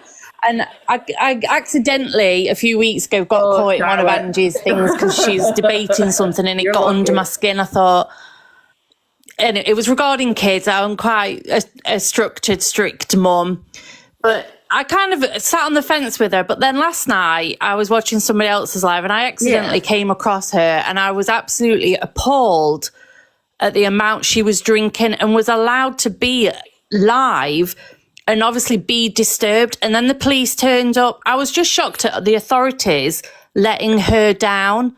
But then I was sat thinking, you're asking personally for everything that's happening to you and towards you, because she's known to the system, according to Ange, but she doesn't use the facility. She doesn't use these systems that's there. And then at 2:30, I woke up again and I was like, well, is she all right? And I'm thinking, I don't know this lady, but yet she's disturbed me. I think it's too, when people get upset that, you know, they don't act, emergency services can only do so much. So if they go out, they've got a duty of care to, you know, check her out and whatever. If she says no, at some point... Well, the police turned up. The police was there and they had their foot in the door and they was talking to her. They didn't realise that she was actually live. There was only one lady in her box that was saying... Let the professionals. Oh no, they know she's live. They know she's live. They've been there that many times. Well, that's what she fed back. She says, "I know you've been watching my videos." I'm thinking, you're so paranoid, but yet you allow yourself to be paranoid because you're letting these. The policeman did say we have seen your lives, so they did actually acknowledge that to her. And when they were there the first time, they said, "Who's your next of kin?" And she explained it was her mother. And they said, "Can we have her phone number?" And she's like, "Oh, I don't have it available." The bottom line is her mother is already on record as her next of kin. So when she came home, and as it turns out, Angie was saying, like, you called the police on me, and Sheila was saying, no, I didn't call them. Is that the earlier time that the police turned up? Because when I was back on at 2:30, her mum was in her room saying they're on the phone, talk to them on the phone. Yeah, so when her mother came home, she was on the phone, and it turns out it was to the police. So Angela took the phone off them, and then when they asked to speak to Sheila, she's like, no, she's not in the room, she's left, I'm her daughter. So they're like, well, we're coming back out, just to let you know, we'll be coming back out again for another visit. Because the police asked, who lives in your house? And she said, myself and my mother, she's out, she'll be returning soon. So because she's refused care and because she's a known person, they could very well contact Sheila to let her know this is what's gone on. We've gone to your house. We've asked her to come to the hospital. She's refused. So that was why, could be why Sheila was on the phone when she came home, because the police may have rung her back. So she kept saying explicitly, no, I did not ring them. That doesn't mean that the police didn't ring Sheila to... 100%. 100%. My belief is that the police rang her to say, we've been to your house, this is what's happened, just to let you know before you go home. Because as a older person, they may have been trying to give her a heads up as to what she was walking back into. It was 2:30, 3 o'clock in the morning that her mum was in her room with her mum's phone. It was really odd. I know, because Sheila had been to the big I 100% believe that the police, and the way that she kept wording it and the same way, 100% believe that the police rang her to check, and that was just before she got home. So they're probably like, keep us on the line while you go in and check. God. And then when Angela baited her and made her tell the whole story about her history and stuff like that, and then she did the narcissistic thing of going to her mum and saying, I was only joking, I didn't mean it. And her mum said, have you still got me on that device? And she held out her phone and said, no, look, the screen's black. But she knew that she was still recording her from the bedroom. She knew that everyone could still hear her from the bedroom. I'm just shocked that so the police would have had no alternative but to then turn her off. Say we're going to come out, and that wouldn't have been, I don't think, necessarily for Angie's situation. That would have been a duty of care for an elder who they heard arguing. Like, they were still on the phone when Angie was screaming back and forward with her mum. So they would then have a duty of care to come out and do an elder check. So she had 2 police sections and a ambulance service turn up. Yep. Yeah, and that's why people get angry, because when they turn up, at Yeah. some point they have to write it off and leave. If they're not going to This accept is the just, help, they're this not is going to admit the help. She one of blatantly multiple lied and times, told the Charlotte. police, when the paramedics, you know, when they said, "What's your history? What drugs are you on? Do you have mental health issues?" She basically, everything she said was a lie, because people watch her behaviour daily. You know, No, for hours. she did say to so the it is a lie. paramedics that she's known to the mental health service and to speak to a GP. She said her doctor knows She's known to everything the, about it, and he's she's known to managing the it. crisis team. Yeah. So Charlotte, she does this every week. So what you'll find, yeah, Charlotte, what you'll find is she will do the same thing either probably, I don't know if she'll do it tonight, she's probably too hungover, but probably by the end of this week there'll be And you've got to remember, with the SH same incident, ease and that we she'll have watched more her police and lie to paramedics those again. paramedics last night, and she literally said, "No, I don't have that. No, I don't do that. No, that's not a problem." And we watch that daily. We see that daily. It's on. You don't have to watch her lives. It's on FYP. With the ease that she lied to the emergency services, she probably also lies to her own doctor. So, you know, it's like a catch-22. But police and ambulance can only be there for so long, because there are genuine people that then need their help. So when people get really upset and saying, why didn't they stay longer, or why didn't they, you know, take her away? They can't take her away unless she's putting herself or someone else in direct harm. And in the same token, they've addressed the situation and they have to go to someone else who could be going through something so much worse and have been put on hold to come to what is an attention-seeking situation. It's just eye-opening that it's actually tolerated on social platforms, and I'm shocked that it wasn't removed, because it went on for hours, and I'm like, how does this get played for hours and hours? And then somebody said it's because she has loads of usernames. I'm like, what? Yeah, but she had accounts taken down last night, and one of her accounts she had back within an hour. So, Really? Yep, one of her accounts went down, and she had it back like about an hour later. Oh gosh. She's got 12 different accounts, Charlotte, that she'll use. 12 different accounts she can go live on. She is one of many on this app that have done things like that. There has been SH on this app. There has been somebody smacked their child on live. There has been beaten on live, fights on live. It was just in the comments too. Don't forget that she rang the police after they left, and she wanted to put in a complaint and made allegations that the policeman said disgusting things to her. Oh my God. While they were there, and she was screaming and yelling at the lady on the phone, and the lady's like, settle down, let's like talk through what happened, what did they say? And she just kept getting more and more agitated and escalating, and in the end she told that police lady on the phone to fuck off. No. Yep, and slammed the phone that's down. all recorded, you know. And Yes. we said,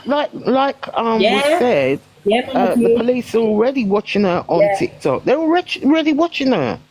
So, you know. She said she had a clear head when she said, I'm going to ring up and complain about their behaviour, and how dare they. They said that, you know, they called me Angela, not Angie. Oh, sorry, they called me Angie, not Angela. That means they watch my TikTok. The whole paranoia. Whoever rang up and complained would have said Angie and her surname, which she said several times. Yeah. You know, so they referenced her the same way. And previously when they've been there, they've said, what's your name? And she said Angie or Angela. So she's on record. But yes, so what happened was they came, they left, she rang the police, she abused them.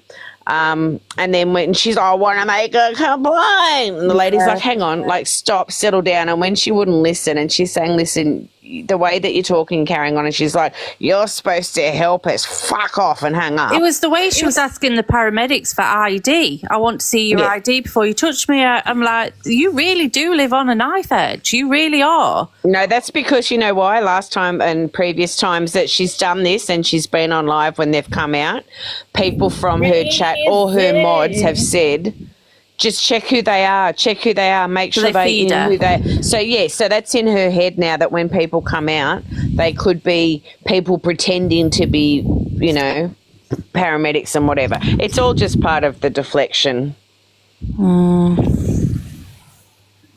But yeah, there's no surprise that the police probably rang her mother after being out there, and then she absolutely flip flopped me last night. Yeah, so she absolutely flip flopped me last night. Where you know when something niggles at you and you're like, this doesn't feel right, look right, and isn't right, that I couldn't judge, and that's why I've come back on today to see what people's opinions are, because I'm like, I don't really know you. I don't need to know you, as awful as that sounds.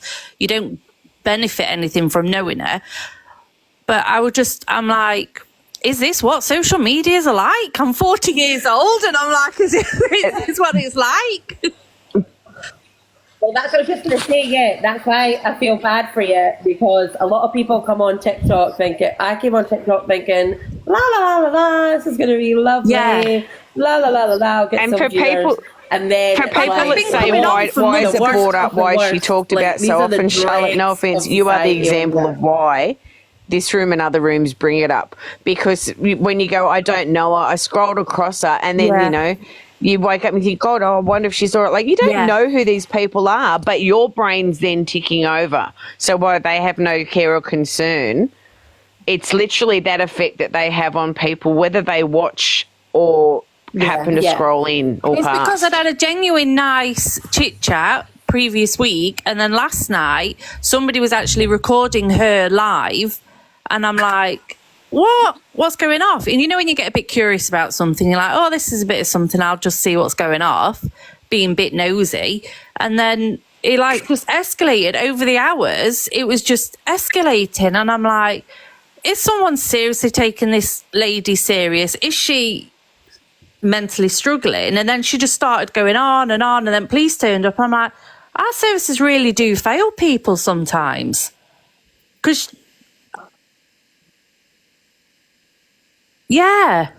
and even to be live, and then police officers being so considerate talking to her, I don't know. I get it, I understand it, but I think that there's two ways of looking at it. There's the person and there's the behaviour. So as a person and as a human, I have humanity, I have empathy, and it was sad to see, and I have pity that she chooses to continue to do this.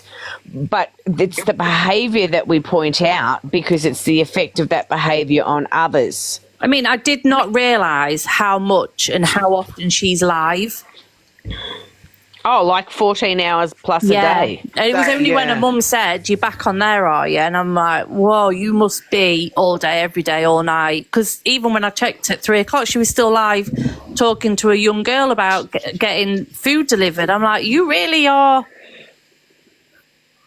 No, after the police came and while she was like fighting with her mum, just before her mum came home, she was ordering wine online at like 12:30 last night. Oh gosh.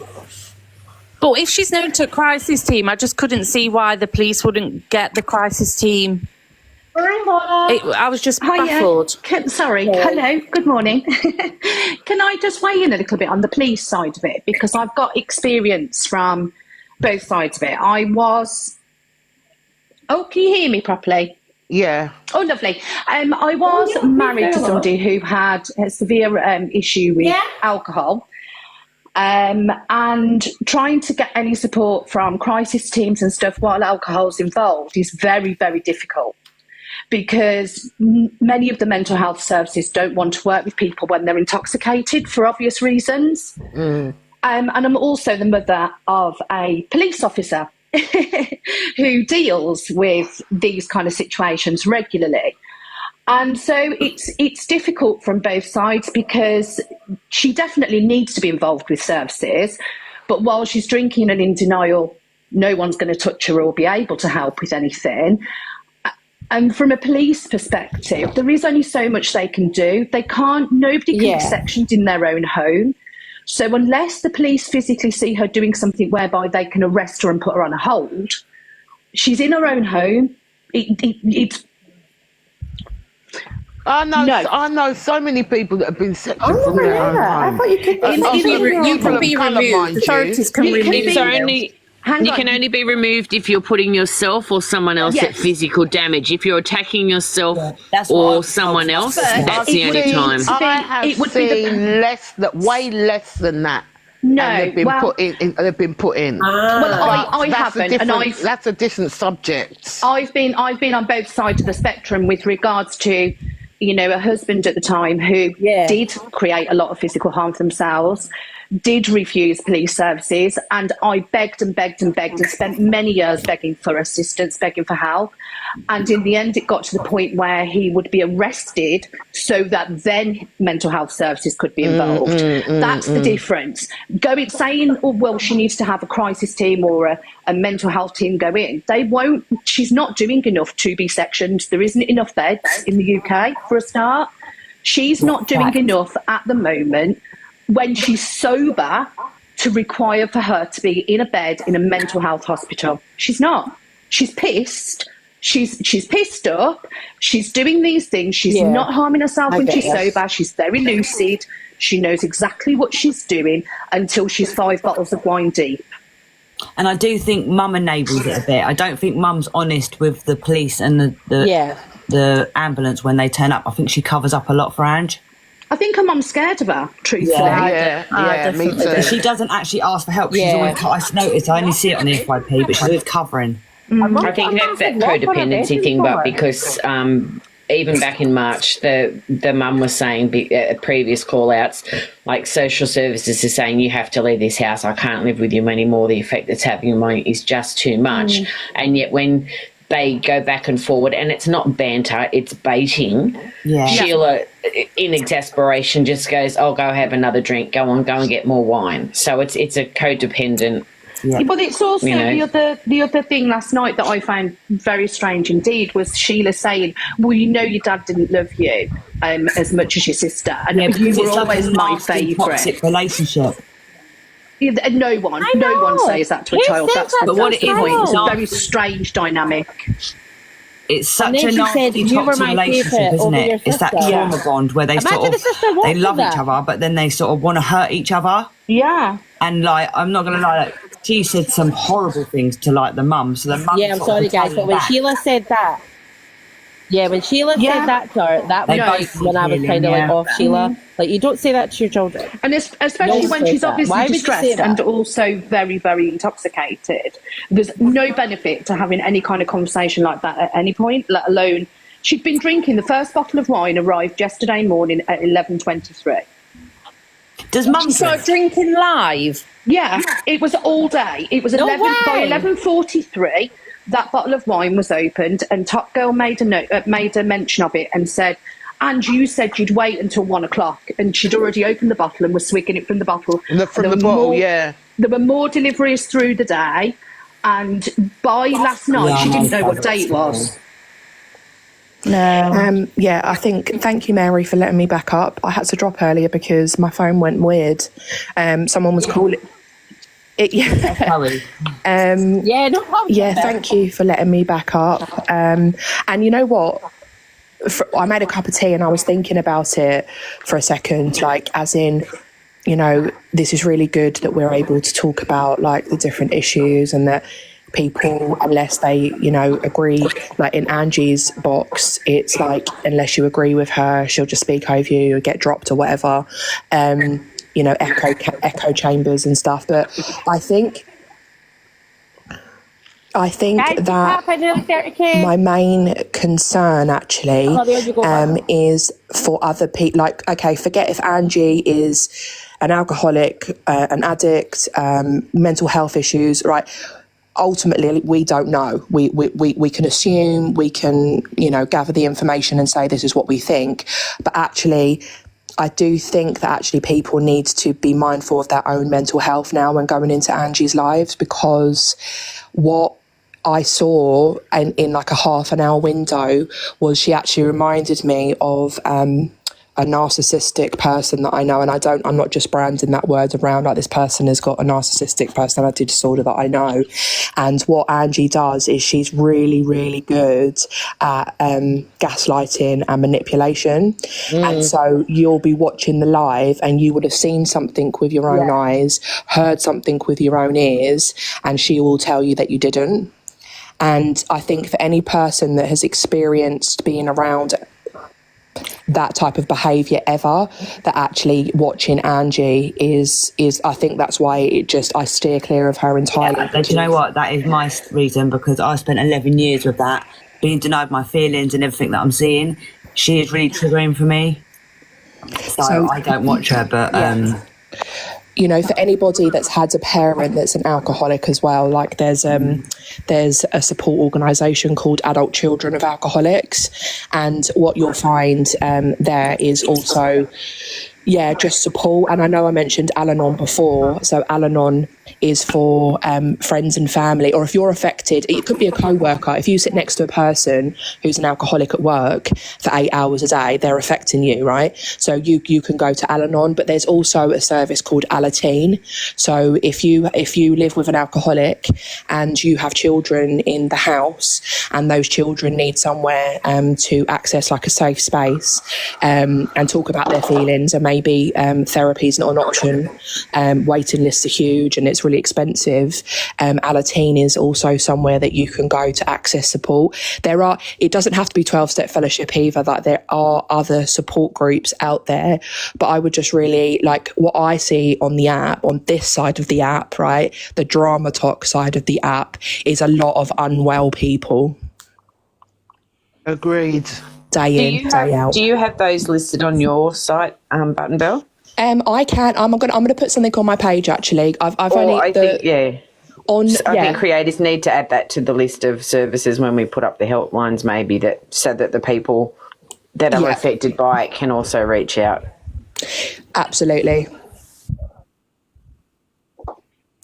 Yeah, I'll add them to my page. I don't post on my own page. The only things you'll find on there is because I went into quite a few lives a few months back, all to do with racism, and people would be like, oh, well, how do I learn how to be an anti-racist? How do I know how to access the resources? And I got so sick of repeating the same stuff that I've just pinned on my page a list of resources. So if you want to add that string to your bow as well. Yeah, I'll double check, or if you can send it to me if it's a different one than what you've got, I'll add it to the helplines in the rooms that I sit in and perfect. Yeah, I'll definitely add it to my own page. Thank you very much. I appreciate that. I think also to the other creators that keep interacting with her on a, it's just all banter or whatever, they need to stop giving her the attention. They need to stop going in there. They need to stop. Always help her. It's childish behaviour, and it's for attention. They're contributing to the problem. It is, and they're all as bad as each other. But it is. They can't keep calling it out if they're going to continue to be part of it. They're either part of the problem or part of the solution, and it's not going to happen immediately. But they do have ownership on going in and also, like, she baits, but the other people bait. But the bottom line is everyone has to be responsible for their own behaviour in real life, and that needs to transition over into social media also. But I think that's just my opinion. The frustration for a lot of people, I mean, I don't get involved. This is the first time I've ever been in a box. I am very much an observer. I work from home, so I kind of have my AirPod in, listen to bits and pieces through the day. I'm just nosy, if I'm being completely frank with you. But I own it. But I think the difficulty is when situations like this happen, I don't blame anyone else for Angie's situation other than Ange. I don't agree with this thing about her mod enabling her or anything else. We are all responsible as adults for our own behaviour. That's it. Categorically. She had said this morning, first thing when she was in Charlie's live, I take no responsibility whatsoever for what happened yesterday. Wow. None of it was my fault. Nothing I did was anything to do with my own behaviour. It was all Dave and it was all Pearl. So she made that categorically with Dave and Pearl for her reaction to what she did. Yeah, she's absolutely blaming she wants to report Pearl and Dave to the police for them doing it. I mean, to the police about Pearl. But she categorically said to a whole audience this morning on Charlie's Live, I did nothing wrong yesterday. I have done nothing wrong. Those flashing her arm with all blood all over it then. And the cult will be saying, that's right, Angie, you've done nothing wrong. Stand up for yourself, Angie. See, Speak and up it's a for classic yourself, example, Angie. but she went to Charlie this morning to garner attention from him and from the people in his room and anyone that may be listening.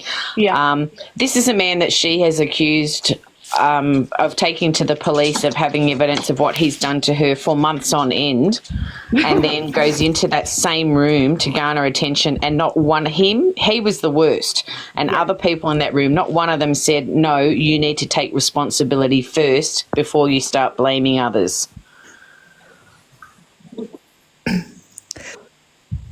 No. And he wouldn't let me Echo up chamber. to say that. See, the only just as a last thing, can I just say that for people that go, oh, you've been in her room? Yes, I have. The only time I've entered her room is to call out her behaviour when she talks about such triggering topics like domestic violence, CSA, CA, talking to peddlers, thinking that she's going to get them to talk on subjects, being uninformed and giving out misinformation.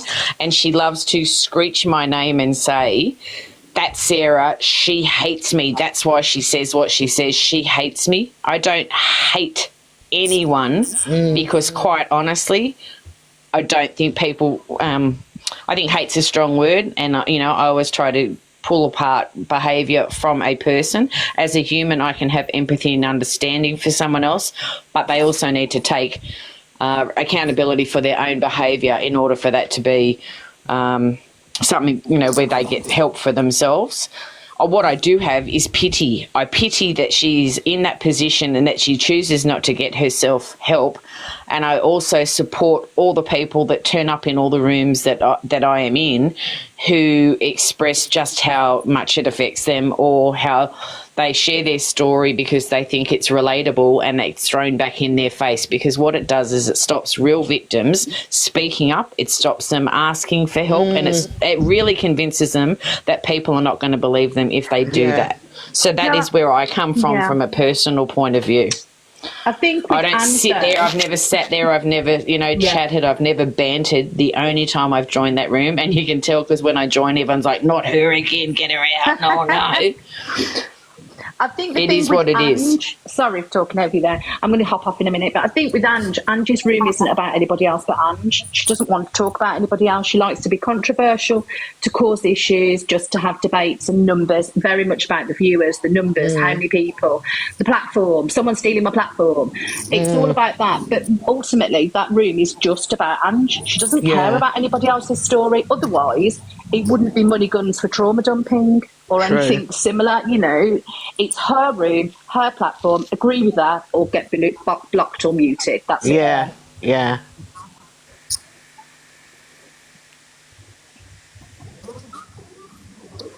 Careful. Hi, Amy. Amy Brooklyn. Brooklyn. You okay? I'm going to drop Mary, but I'll still be in the comments and do the poll. I do think, though, Laura, that it is just like factually true that her mods and other people around her are enabling her.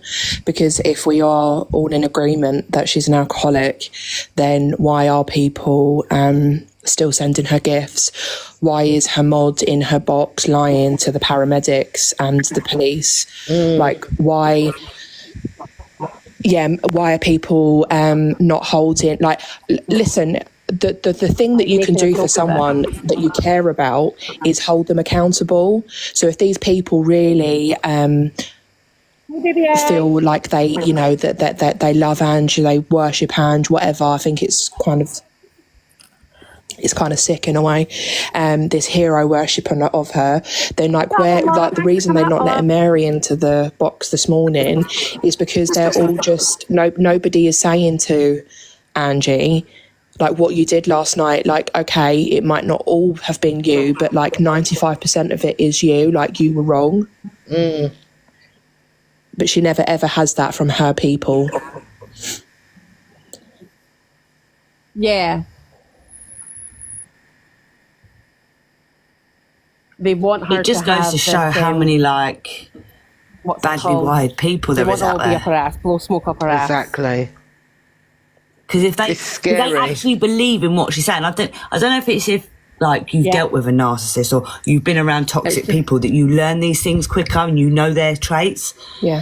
But I thought there'd been a lot more people that had dealt with like narcissists in their life and would see through her. But there's just so many people that believe, and like you say, in her life, Goddess, there's a percentage of people that believe her, Then there's a percentage of people that is waiting for the inevitable to happen, and then there's a percentage of people that are, just flip-flopping, like, and do you know what I mean?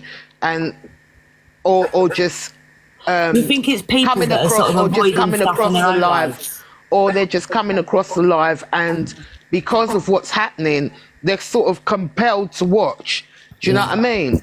So it's not that like all of them are for Angie. Do you know what I mean? They're all there. They're all there for their own reasons. Now they're trauma bonded to how her. much money she gets? Like, all the gifts enable her drink.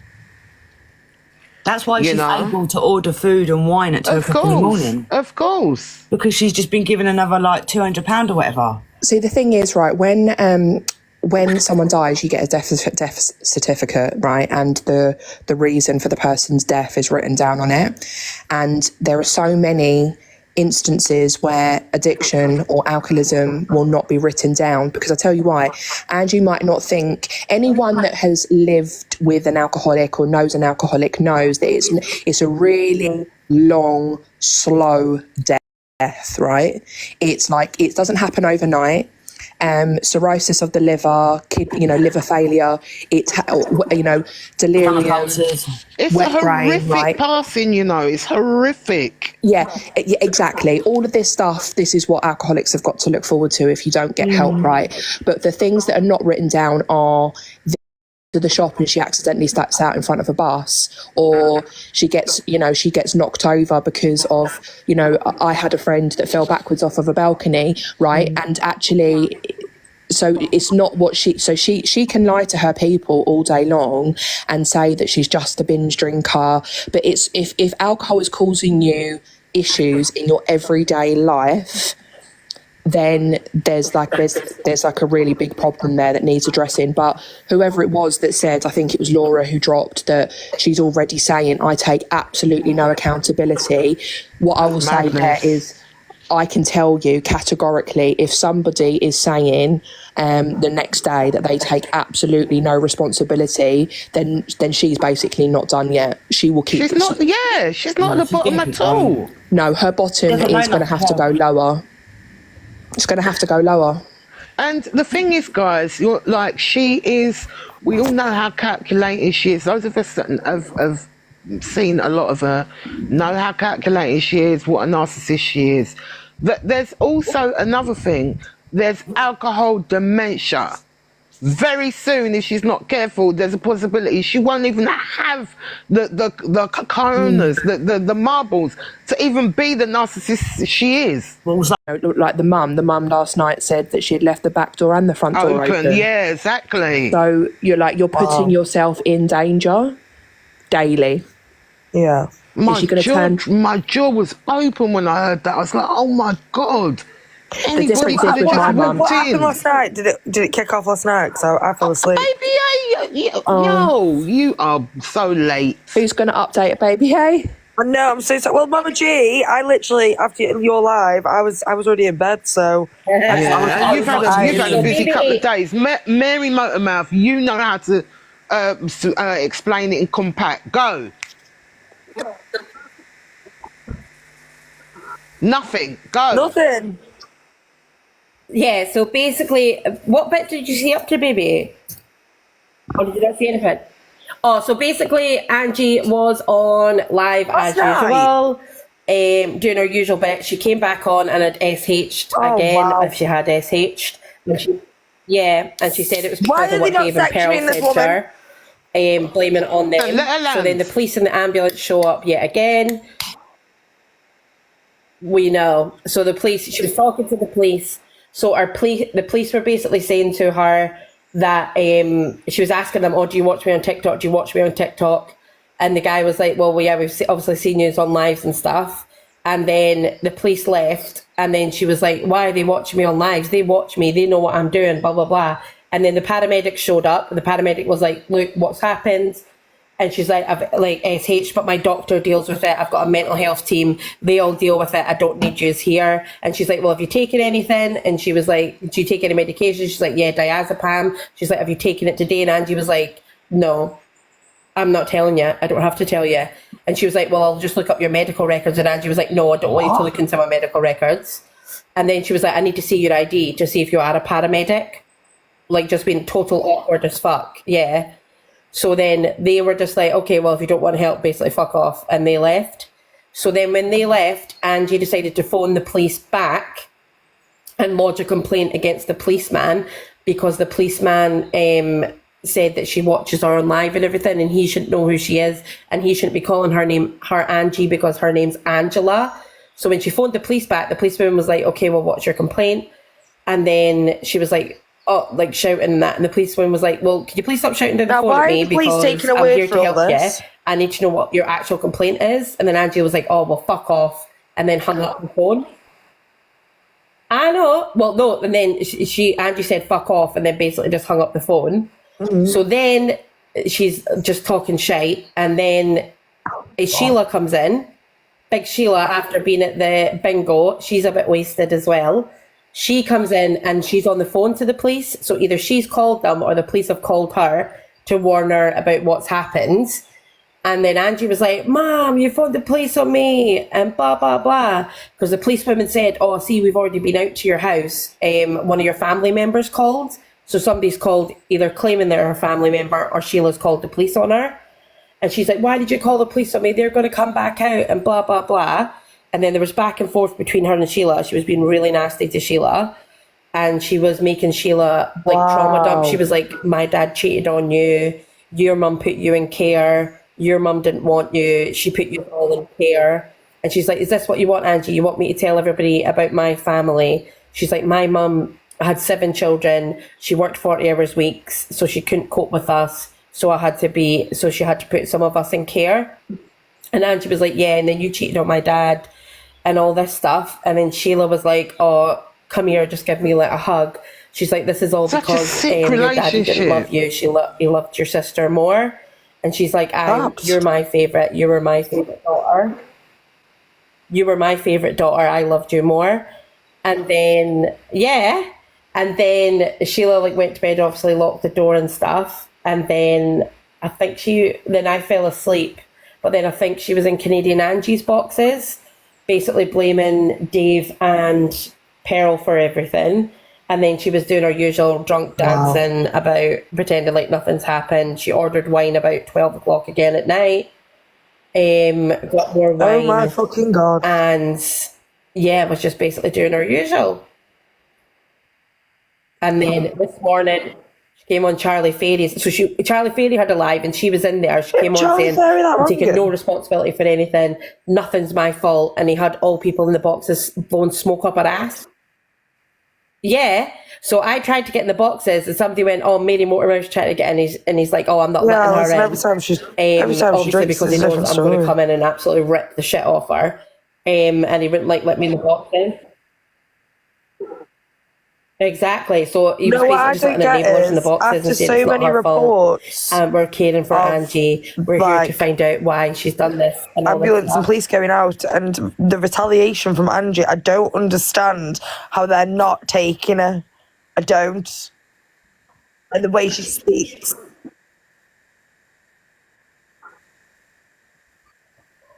I think what they say. Well, enough's been said. This man did say, we're monitoring your lives. What else are they waiting for? He's like, yeah, we monitor your lives. They're waiting for her to hurt herself or someone else. I know. Yeah, so I don't know if it's. I don't know if it's too late. Yeah, I don't know if it's going to be a case of. Sorry, it's either going to be R.I.P. Shirley or R.I.P. Angela. Like put a thing together, basically. If you know what I mean.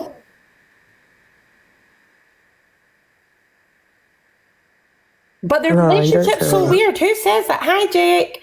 Who says that to their daughter? By that your daddy didn't love you. Who was it? I think it was AR. And then who says I loved you more? He loved your sister. Where she did say, I'm going to be with my dad soon. I'm going to be with my father soon anyway. Did you guys hear that? Wow. I'm going to be with my father soon anyway. I think she wasn't okay though yesterday, Angie, because she was drinking all day. She's never going to be okay when she's drinking, and she was therefore triggered because when she was in a box battle with Dave and Pearl, this was her own fault because Dave told her to drop because Pearl was coming in and she decided she was staying in there, and her and Pearl went at it. And then I can't remember, it wasn't Dave, it was somebody else that played a recording that Pearl had of the last time the paramedics went out. And she basically said that she fell down the stairs, that she wasn't self-harming.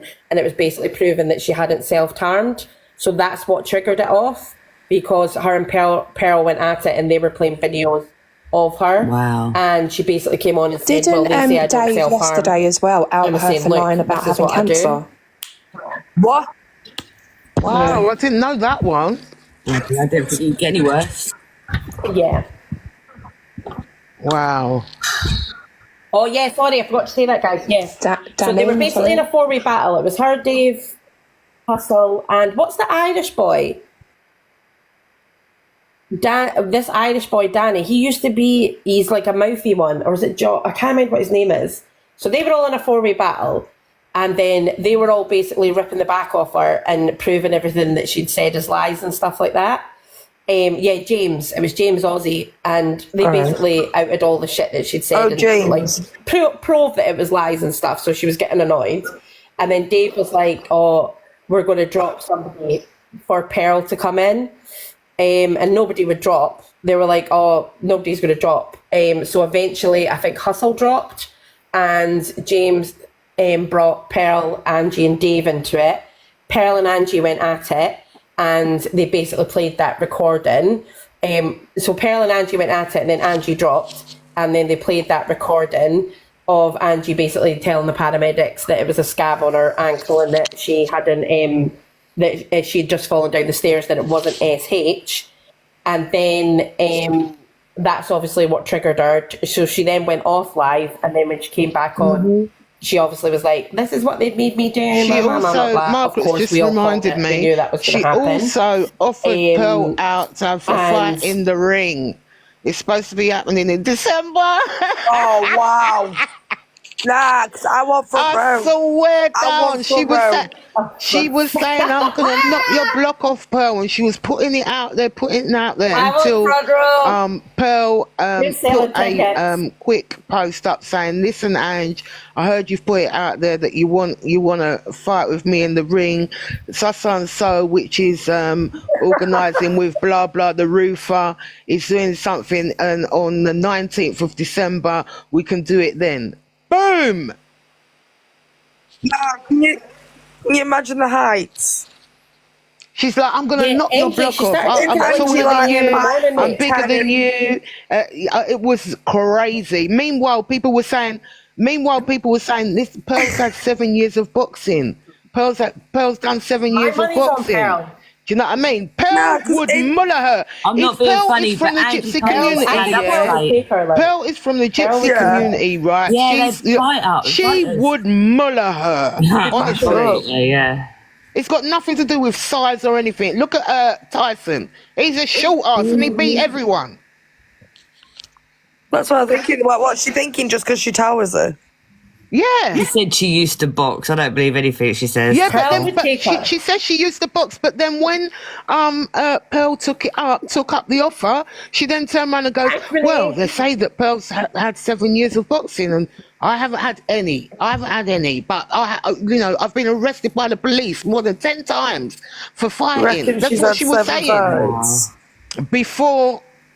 Thanks for the heart. Oh, thank you. But those are drunken fights. You weren't fighting with anybody but your shadow. Yeah, with her Alexa.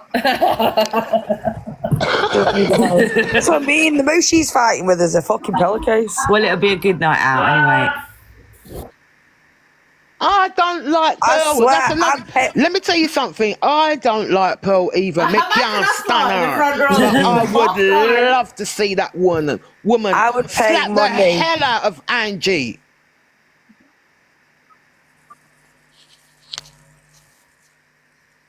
Oh yeah, that Paula makes a good point. How could you do it? It's too much. She's going to spin like. Angie. Mind you, she's got vertigo, but she managed to go out and to see the riots when she wanted to. We've got 2 days. We've got the piss day or we've got the hangover day. What day is she going to boot her on? Do you know what I mean? Do it on the piss day so she keeps getting back on. Yeah. She'll be back at it on Thursday. What'll happen is we'll all go there. 30 seconds. We'll be getting ready. We'll like, get our drinks and that. We'll literally sit down. The bell will go ding ding, Pearl will go bang, and then we'll get back up and leave. Mate, I reckon we could place bets on that shit. I know what my bet's on. Yeah. Pearl would do her over, mate. Trust me. I can see that. She's and then some people were saying, oh, but you know, like Pearl is an older woman and that, and Angie was going. This is before Pearl took her up on the offer. She's like, yeah, but you know, she's only 9 years older than me. It doesn't make any difference. Like we can still fight. Blah blah blah. Do you know what I mean? But then as soon as Pearl said, right, okay, then let's do this. Oh, shit. Pearl's a wrong one, but you've got to think she's got up, she's gone to work every day for God knows how many years. She's got healthiness, do you know what I mean, in her. Even though she goes to work, that is like good sort of enough. Do you know what I mean? What does Angie do? She's healthier than, she's a lot healthier than Angie. I mean, what you've got to look at is that boxing match that Dave just had. Yeah. I mean, come on, fuck's sake. Who'd get in the ring with an old man who eats junk food all day? Oh, he got knocked out as well. The only thing is though that Angie's going to knock Pearl out is with her smell. Skunk attack. And second of all, Pearl did actually say to Angie yesterday in the box that you are a pissy pants. Yeah, that's what he happened at the weekend, I think. I keep missing this shit. I need to start taking breaks. Well, his asthma. His asthma kicked in. He didn't have his asthma pump in, wasn't it? I don't know. Oh, please. He got knocked out. He was eating a fry up in the morning, right? He done no training. And then he was eating a fucking McDonald's about half hour for the fight. He probably had indigestion. Fucking asthma. It was indigestion. I'd fucking knock that out. He should have drunk water that day instead of coffee. He should have trained. I mean, he should have ran to the gym instead of drove to the McDonald's. When you went to the weigh-in, paid to train. The weigh-in showed that he didn't. He barely has legs to stand on, much less. I watched that. I just think it was a publicity stunt for him to get views. Like, you know what they say, any views are views, even if you are a loser in the ring. He's seeking for something. Yeah. Oh my he's God. trying to do it in a positive way. So he's like, yeah, I'll box it out in the ring. I bet you kids I'm an alcoholic. Anyway, it was for charity, so... Was it for charity? Was it for charity? What charity? Did he name a charity? I thought it was for charity. What charity was it for? Yeah, do you actually give the money to the asthma clinic? The Business Brigade. Wows. He sits in his fucking car all day. I'm surprised. He sits on TikTok I want to know what charity it was for. We got 5K, Kathleen says. I know. I want to see the big check going to the charity people. Oh, it was. Oh, they just got paid for it. Oh, their own charity. Oh, that charity. So the guy that he was fighting, was he a trained boxer? Oh, that charity. He's more like a pub fighter years ago. Was he a trained boxer? Like, he come across with them vibes. He went in too hard. That's why he had an asthma attack, because he was all like jumpy at the first. He went in too fast. Even I've learnt that with boxing. You've got to sort of like ease off a bit. Pace yourself. Yeah, pace yourself. Pace it easy. There's no point jumping around like a jackrabbit. I'll tell you what, guys. We'll do a poll. So, happy face. What was it? Pearl will win. Sad face Angie would win in a boxing match. Let's go. I don't really like Pearl's moral, Red, but Pearl, I reckon she'll... blue, Angie.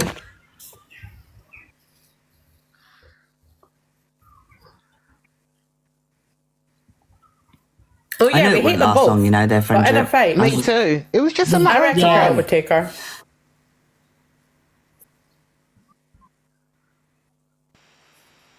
Oh Oh shit! I just pressed the wrong one by pressing me mic. And they recorded each other. Oh, you're the odd one out. Baby A, you showed yourself. I pressed him out, baby. If you're doing bits, baby, I do little bits on that one. Fuck's sake. Nah, because I'm already digging holes on this fucking ass, I swear to God. You know she's going to pull the mental health card. But she hasn't got mental health. No, she's not. She's just fucking schizo. Yes, Cheryl would win.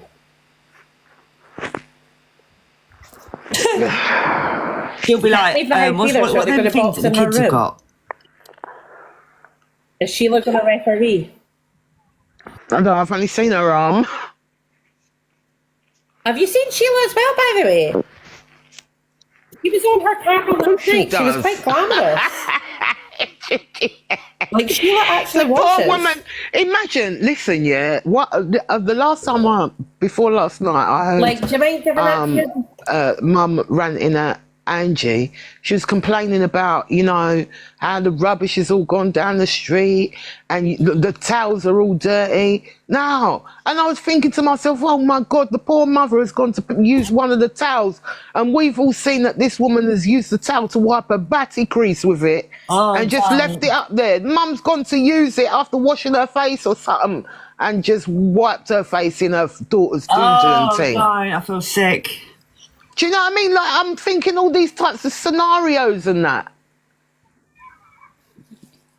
It's terrible. Did you not hear her the other day? She was laying in her bed, I can't remember, about 2 days ago now, and she was banging on the wall, telling her mum to bring in a sandwich, bring in a pillow.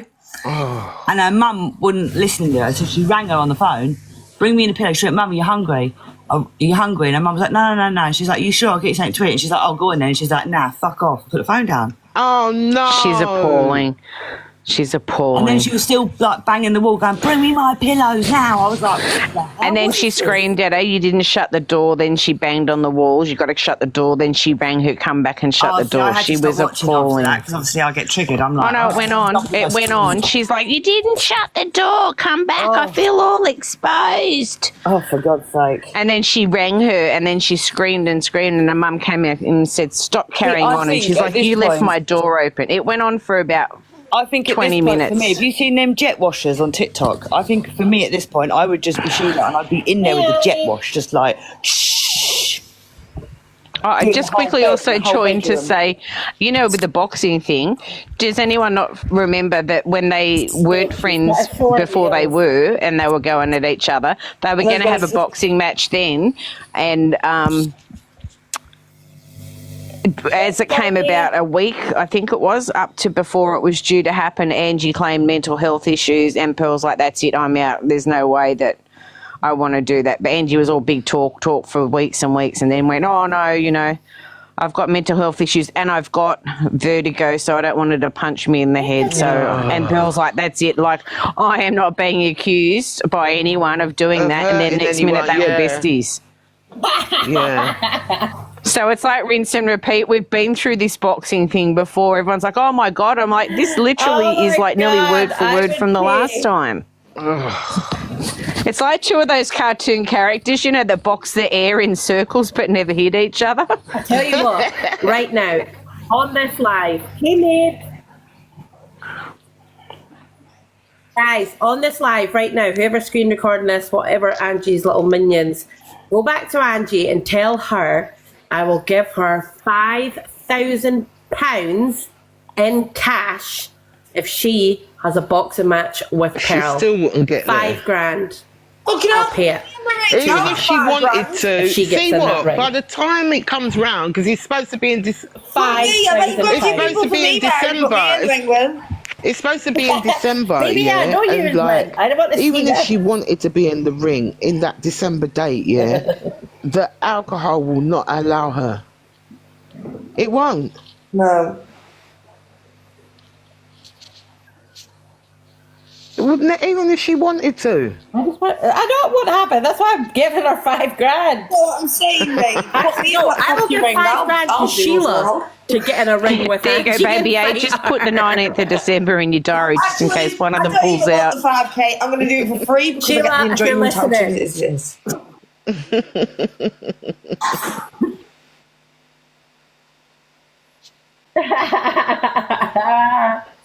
We should imagine if we had that in. So like, if we had like this side of TikTok versus that side, like boxing matches. Oh my god!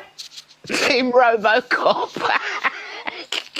Yeah, you got Team Robocop. I was going to say take someone my own age, but I am a little bit scared of Jimzino. I think she'd kick my ass. Do you know who I would take? Lynn's. Oh, Jimzino's a she's prick. just all mouth? She's no, a I would take pussy. Jimzino. She's a pussy. Oh god, she is The a only weapon pussy. she's got are those big long feet of hers. She's all mouth. I'm more worried that her teeth are going to fall out at me. Yeah. I would actually take on Hayley with the white heart and Lynn's at the same time. A Royal Rumble. That's how confident I am. I would do them both at the same time. Holiday after we're looking to a TikTok holiday. But yeah, Jimzino, nah. She's a pussy. All I can hear in my head is, let's get ready to rumble! Let's go. Let's arrange it. We'll do it for charity. Tina, you can referee. I'll do the commentary, man. I wonder who'd be stupid enough to think they can take her on would be the way I'd phrase that statement. I think me and Becca have very similarities. Exposed, mob. A lot of similarities me and Becca are. Yeah. Baby and Becca. Jordan's going to open his own fight club, guys. Let's do it. It would be quite funny, though, eh? Imagine we did like a big chat. I've never been doing it. I'm someone I can't stand. Unlike all the other battles where their voices, no one wins, it's just repetitive. You got to remember that Rebecca pretty much has had knockouts with everyone that's come up and challenged so far verbally, so you'd be stupid enough to take her on.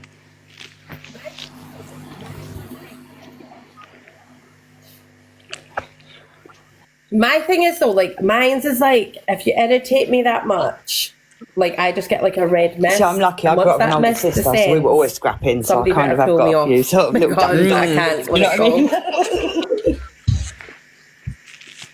And she's always been a drinker as well, so she's like proper aggressive. I used to get prepared whenever she'd come home drunk and that, like, oh god, she's gonna start me. I would just hide in my bedroom, but she'd come in my bedroom just like throw my tea over me and things like that. She was proper sort of like, you feel like, come on. Oh, she was obnoxious, mate, obnoxious. That's why I'm wary of her now, sort of thing. Do you know what I mean? When she gets drunk, so I'm like, oh, I don't know why, but it's like she always takes it out of me. When she gets drunk, so I'm like, oh, I don't know. I'm out of it. She always takes it out of me. She's a reflection of who she should be. You're a reflection of who she should be. That's why.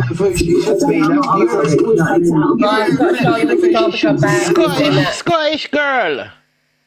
I was doing that to Button Bell.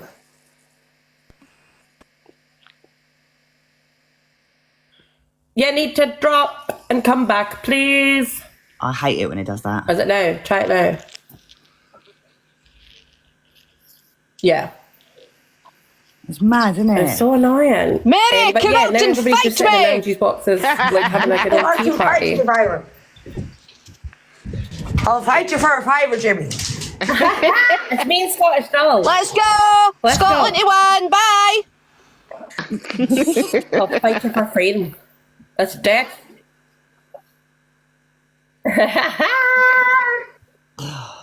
Yeah, now they're all just sitting there like cups of tea. You're fine, Angie. Nothing's wrong with you. Like brush it under the carpet. That's the worst thing. I think that's probably one of the worst things. All the time she was putting it out there about and I'm gonna fight you. I'm gonna fight you, bro. I'm gutted. I didn't see that. I'm gonna fight you. I've got the hiccups. I'm gonna knock your block off, bro. I want to fight you in London, somewhere in London. I'll meet you up. It was so funny. It was so funny. What? Are you joking, Paul? We don't talk about fucking Fight Club, Jordan. Wait, there's a guy called Kieran in our box. He's got disabilities. Guy. He's been in there a few times of late, and it's quite. I'm worried for that person.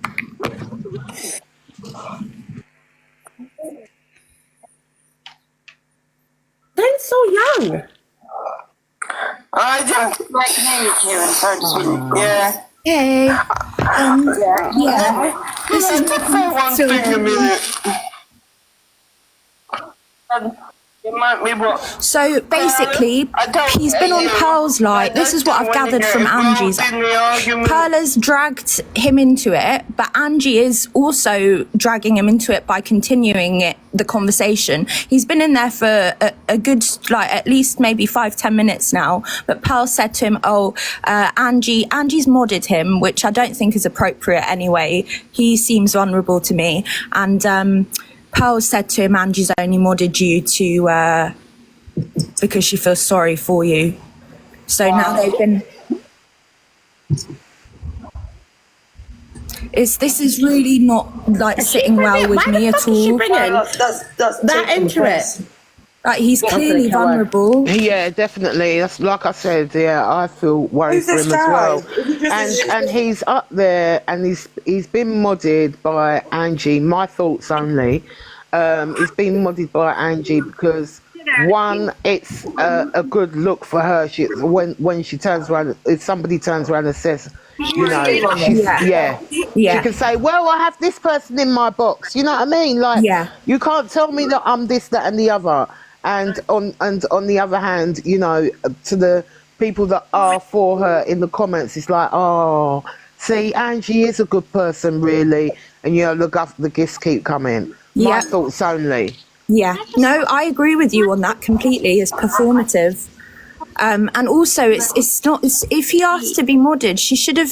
It's not appropriate for her to have. No. And Trudy's saying that they're good to him, but is this being good to him? Like, even having this conversation, having him in the box for so long, and you can tell he clearly feels like guilty about all of this, and he's like trying to think of like solutions of how to fix it. He's like, oh well, maybe I'll go have a word with Pearl, and Angie's just rabbiting on and on. She's just going to mess his head up even more.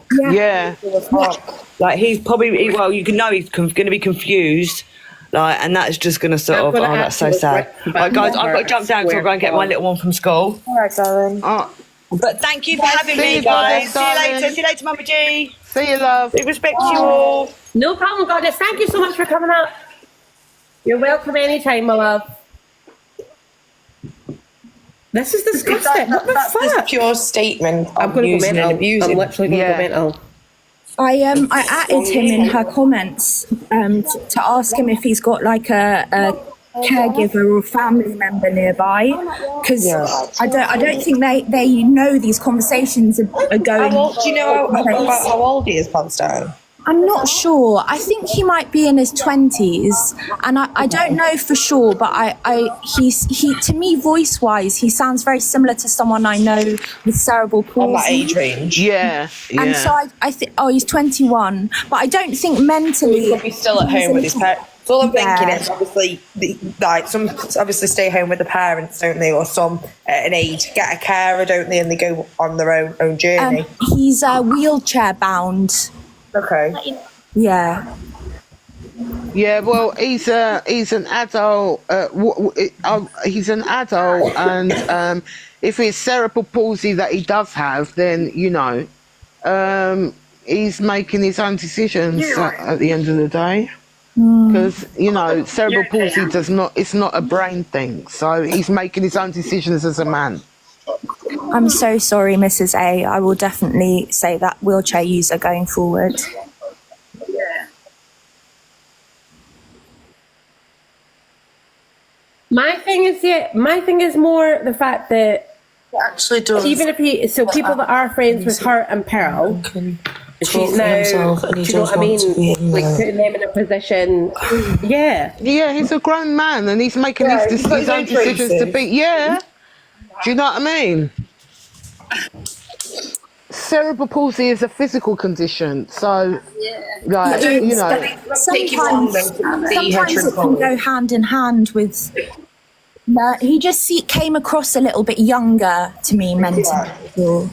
Well, it depends. It depends. Like, we don't know what is wrong with him, do we? Yeah, I'm just saying.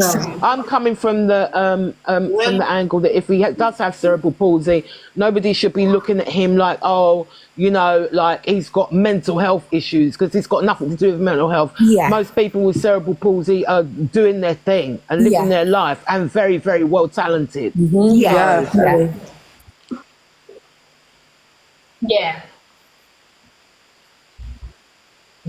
Guys, you know, we know he's an adult and he loves the drama, but what she's doing he's a is young man using him for 21, manipulation between her and Pearl. All these people are more middle-aged and stuff like that. This is what he might not be seeing. All the bollocks. Do you know what I mean? If it was somebody else, they'll be saying, "Oh, why you got somebody so young?" Do you know what I mean? Someone vulnerable. Someone modding. Exactly. True. If I had a 21-year-old, look at what happened with Scotty. What they said we were all doing with vulnerable Scotty. in their own way, but people have got more vulnerability. So exactly. So like, do you know what I mean? People are. It's like when people pull over the wool over your eyes. Do you know what I mean? He might not know the backstories of everything like we do. Yeah. The thing is that he doesn't recognise. He's had people in their boxes what he's that not are like recognising 18 in that is before that as he's well. being used, and that's the thing. These are young, influential people. Yeah. Yes, that's what annoys me. Like, people are being used, and like, as you said, it's young people. She's had 18-year-olds in her boxes before. Young people that are easy to influence. Let's face it, when we were all young, of course you're easily influenced. And she's using them and manipulating them. The manipulation of everything that annoys me. She's just disgusting. And all she's doing is just sitting there. She's literally sitting there yawning. While she has people like that hungry guy in the box who's an absolute animal. Yeah, I noticed even people in the her comments are saying hungry guy is horrible. Sorry, guys.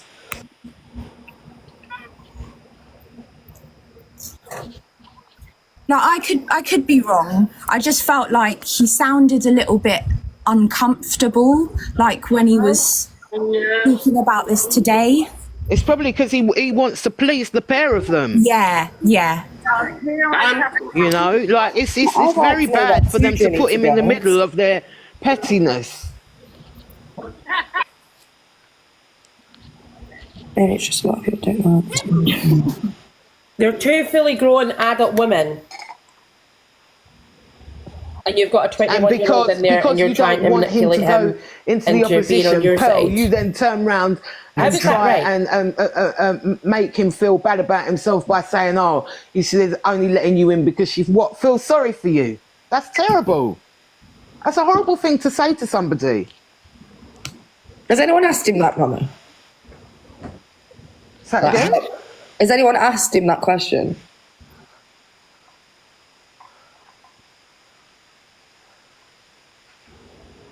Yeah, no, Angie sorry, Pearl said that to Pearl said him about Angie because she feels sorry for you. Yeah. So yeah.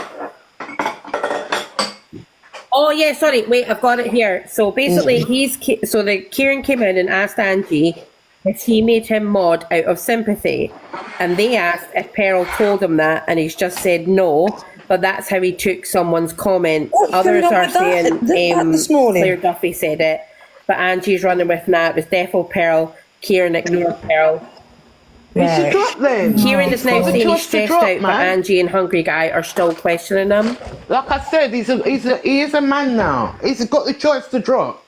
Yeah.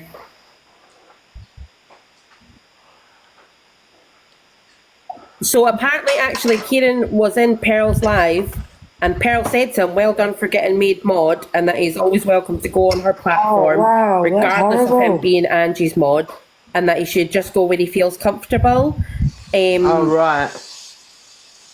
So I think what Angie's doing is basically just twisting it. Angie's cult has said to Kieran, does anyone actually believe that Pearl and Angie are somewhere? Yeah, they're not. They're not. It's because, like, even if like this was a setup in the beginning, just thinking this, Mama. What about if this is all a setup? I don't know. It might have been a setup in the beginning, but it's gone too far now. Yeah, like last Do you know what I mean? You could see where it all changed for Pearl. Like, nah, I'm not having it now. What are you doing? Yeah, okay. Like, you could see it. I wish I watched it. Angie was bringing up, like, you could tell Pearl was furious. Oh, it was getting last personal. night. It was getting personal. Yeah, Bringing up, like, you know, her relatives that were in the relatives news. and that. It was bang out of order. It was. Oh, okay. And you know, each time Angie does that, we can all see when she throws something like that at you, it's because she can't find anything else like to say, and she's frustrated, so she says something like that. But it will always juke. It will always hurt. It will always feel like you're twisting the sheffers in you. And she knows it. She's a wicked woman, you know. She's wicked. She's a wicked woman. Without the alcohol too. She is a wicked woman. She's a narcissist. You don't just you don't get drunk and suddenly you're a narcissist. No. You're a narcissist. Yeah. I'm great. I get loud. Yeah, because when everybody else gets drunk, I don't know about you. Whatever mood, you know what I mean? in, that is what the alcohol is going to emphasize for me. Do you know what I mean? If I'm in a good mood, I'm going to be in a happier mood. But if I'm down in the doldrums, and I think that it's going to cheer me up, I guarantee you it won't.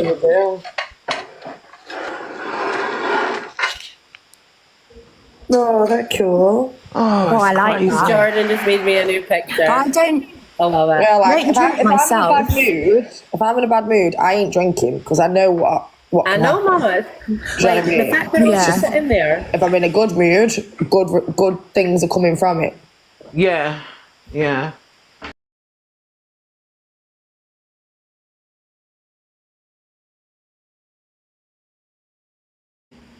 And when police are saying that they're watching her and they've been watching her, well, how long are you going to watch this woman before she literally does something?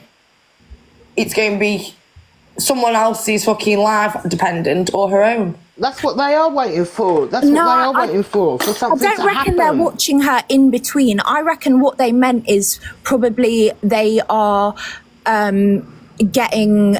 Like because the other night I had to make a welfare call for someone. They actually said they've been monitoring in case of self-harm. They said it. Do you know what blew my mind, Mummy, right? The last time when Pearl and someone else was in her box and they let her put her phone on the side. Normally, a copper will grab that phone out your hand and turn it off. Why they imagine if that was imagine if that was me or Paige. Not in the case of a welfare check though, because she's not technically detained. She's not detained, so she's still not. She's still kind of free to do as she pleases in terms of like the phone. But how psychotic she was being that morning. That night, yeah. Like she couldn't even catch breath. She was screaming at the coppers. She was irate. She wanted to get her saying and no this, no that, this way this. And to me, like you're in cuffs and on the floor and face down first. You're talking to a copper like that in my eyes. Like it's just screaming, help me. Yeah, that's it. But I don't understand why they would put up with her. Scream at a cop. I've been in cuffs, straight up. Like, do you know what I mean? I'm not acting any aggression or, do you know what I mean? Like, I'm in control. They take control straight away because that's what they're like. So how's she been able to act like this? And exactly when that live was put on that table, I went, no, I'm not watching this right now. How are they compromising with it at this moment in time? Also, because she's in her own home as well, they can't. It's different to if she was out in public. She's allowed to sort of like do what she can film them if she wants in her own home and stuff. Oh, okay. I just thought. Yeah. So she could film. So I could film. Well, it depends if you were detained. If you're detained, you're not allowed to go on your phone without their permission. It's kind of like the step before being arrested or in between being arrested if you're detained. But I think because they come for a welfare check. You can only imagine that when she opened that door, how high rate she was and trying to barge them out and whatever. You can only imagine what happened when the phone went off for a bit. Well, she kept referencing Sarah Everard, which it infuriates me that she doesn't even have enough respect for the woman to get her name correct when she says it. And she was I don't know if you saw, she kept asking the paramedics and the police for ID.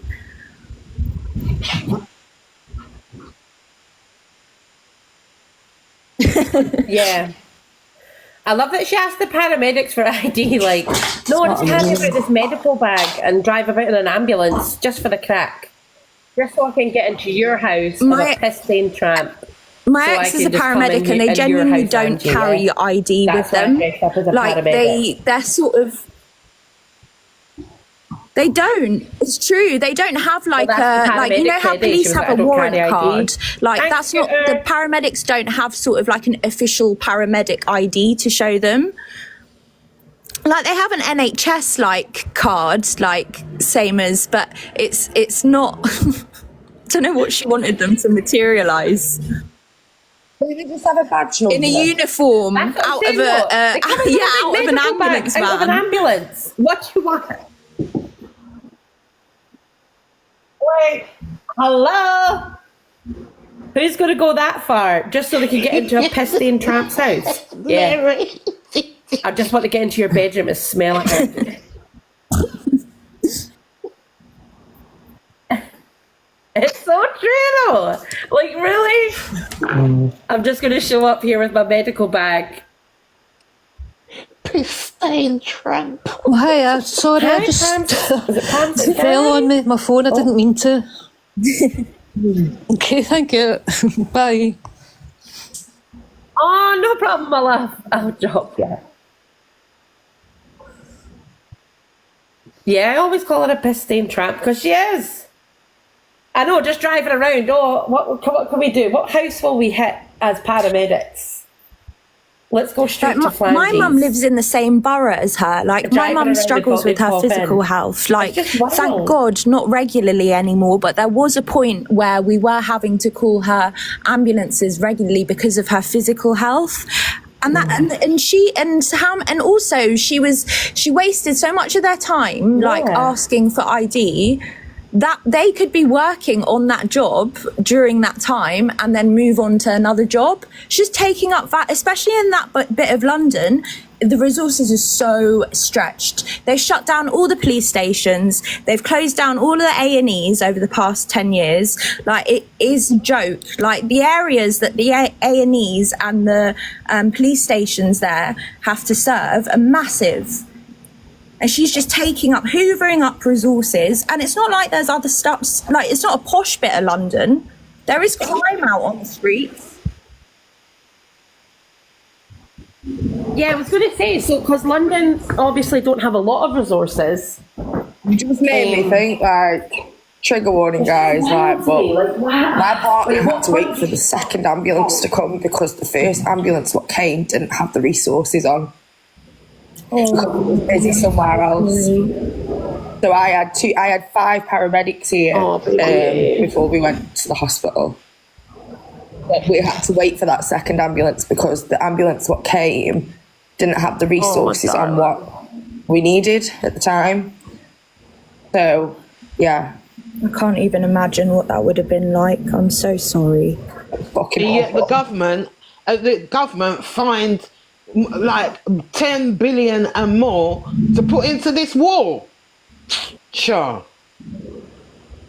Yeah, when you're getting told, oh, can you just go wait outside look for the ambulance, just look for the ambulance. I'm thinking, why have you not got the resources? Why have you been sent knowing that it's a cardiac arrest and you haven't got the resources? It doesn't, like, yeah, it's... Yeah. Big hugs, man. Hugs, baby. Guys, and this is the reality of it. It's just there just to give me a bit of a flashback. Like, yeah, she was keeping me out of the room. Obviously, they were doing the CPR because that's as much as they could do. Until this other ambulance came with, I think obviously it's I don't want to go into details, but yeah, you know, but what they've got. Yeah. And you got idiots like this who mock the NHS, and this is the reality of it, guys. It used to boil my blood anyway, but when you've actually got a reason because you've been through something what needed that service right there at that fucking moment in time, it boils your blood. Yeah. I can understand. It boils my fucking piss as well.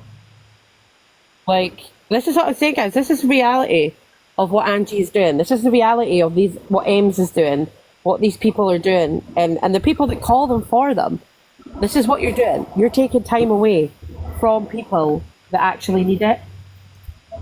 They don't give a shit. No, she does not engage with anything that you could deem like psychologically healthy. And it pisses me off when the cult go, well, we can't tell her what to do. We can't force her to do something. But you don't encourage her to engage with anything that is remotely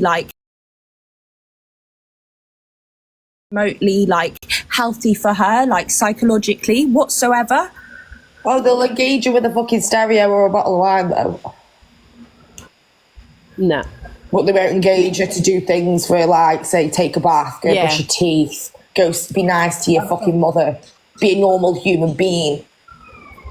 Imagine Linz was saying, I swear she was trying to even talk to the police or the ambulance. Oh yeah, I'm a friend. She was, I've been talking to her offline. I've been helping her. Who the fuck are you? Kept trying to tell the paramedics what to do. She was like, yeah, I think me and Angie just want to get her into bed and deal with this that way. I was like, that'll be the judge of how it gets dealt with. Thank you very much, Linz. Have another swig of Oromorph. There you go. Exactly. Like, who are these people to even say anything? Her mum didn't even have she didn't even have food in the house. She was offering to buy her mum a McDonald's at like 12 o'clock last night. She doesn't buy anything for her mum or that. She doesn't pay towards the bills. Imagine though if she did get sectioned, she was sitting on 20 grand give in her her a bank. few weeks and things like Angie would see who was actually there for her, not these fucking fake robots to call them, because you're not. Because, like you say, Linz, how long is Linz top girl? Fucking all her regulars in the box. Have they ever gone meet her or gone for a coffee with her to see if she's actually okay? No, I don't think so. Do you know what I mean? No. You keep saying, like, you care for her and you do all these things for her, but have you actually done anything for her? No, I think Rickster's the only one that's gone to see her. And saw how that turned out as well. And that was for clout. People are just massive. Hey, we're trying to get our pads. Oh, bleh, bleh, bleh. Have you seen that Rickster now? He acts like he's part of the God. I haven't heard that name. A goddamn person now. Years. Such a joke. It's ridiculous. I thought he'd come off. They keep spouting the same old thing. I never hear them quote any of the scripture because they know none of it. Oh, Whitney, who just came in, said that because me and Alicia pointed out that she was part of the. Oh no, I pointed out, and then Alicia blocked her, and then she told me that she SH'd because of that. She just came in. No, this was in whose live did she say that to? In Paige's live, she said that to me. I've heard about this Whitney. She's her username's Whitney Houston. Like Whitney with pink hearts. Get out. Get out. Why would she say that? I can't find her. Because she's from Angie's side. She came into a live yesterday, so I was like, cult alert, cult alert. Well, she'd made a dodgy comment first. Do you remember, Alison? And then later she said to me in another live, because you pointed me out and accused me of being in the cult, I SH'd. Oh, fuck off. Know who she learned that from, innit? Oh, yeah, cult leader. exactly. I didn't even think that, Mama G, but yeah, you're right. No, I'm sick of this accusing and oh no, I'm done.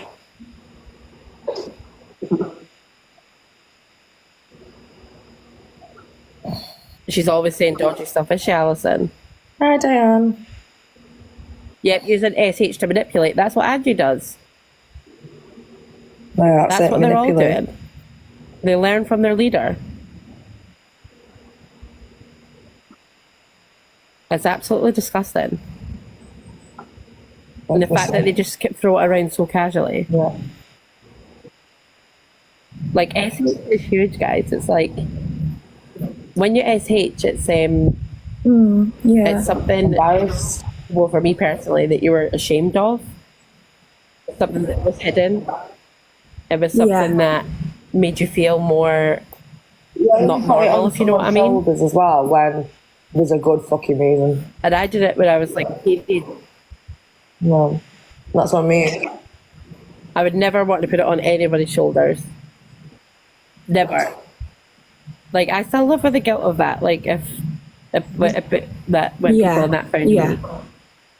Like, you live with the guilt. The only case like in my eyes you're putting the blame on someone else will never leave is you. like that case of that that boy. Can you remember a few years ago, and his girlfriend was telling him to do it. You remember that boy? Oh my God! When I read that story, that hurt my soul.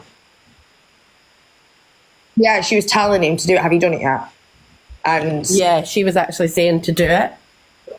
Yeah, that is the only reason. Yeah, when someone gets the blame. Secret action. It's not a the public. whole thing, like everything to do with it, like the before, the after, is all shrouded in like secrecy and shame for people that actually suffer with that and don't use it as a tool to manipulate other people. Which is what Angie is using it as, a manipulation. I just felt it was so, she kept showing like her wrist, made sure her wrists were always on camera last night, like her hand was up to her face so everyone could see the blood. And it's just, she's got no regard for even her own followers and how they'd be affected by that, let alone if a child stumbles upon that on the FYP.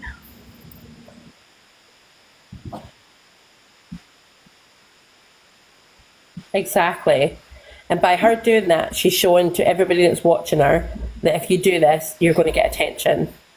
You're going to get, you can blame other people and that'll make them hurt. Do you know what I mean?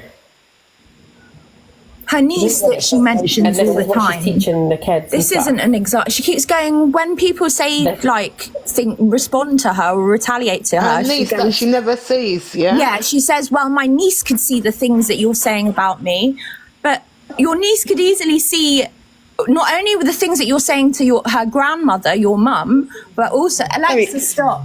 Sorry. Who's a niece? The Observer, providing you with the latest TikTok drama from across the UK.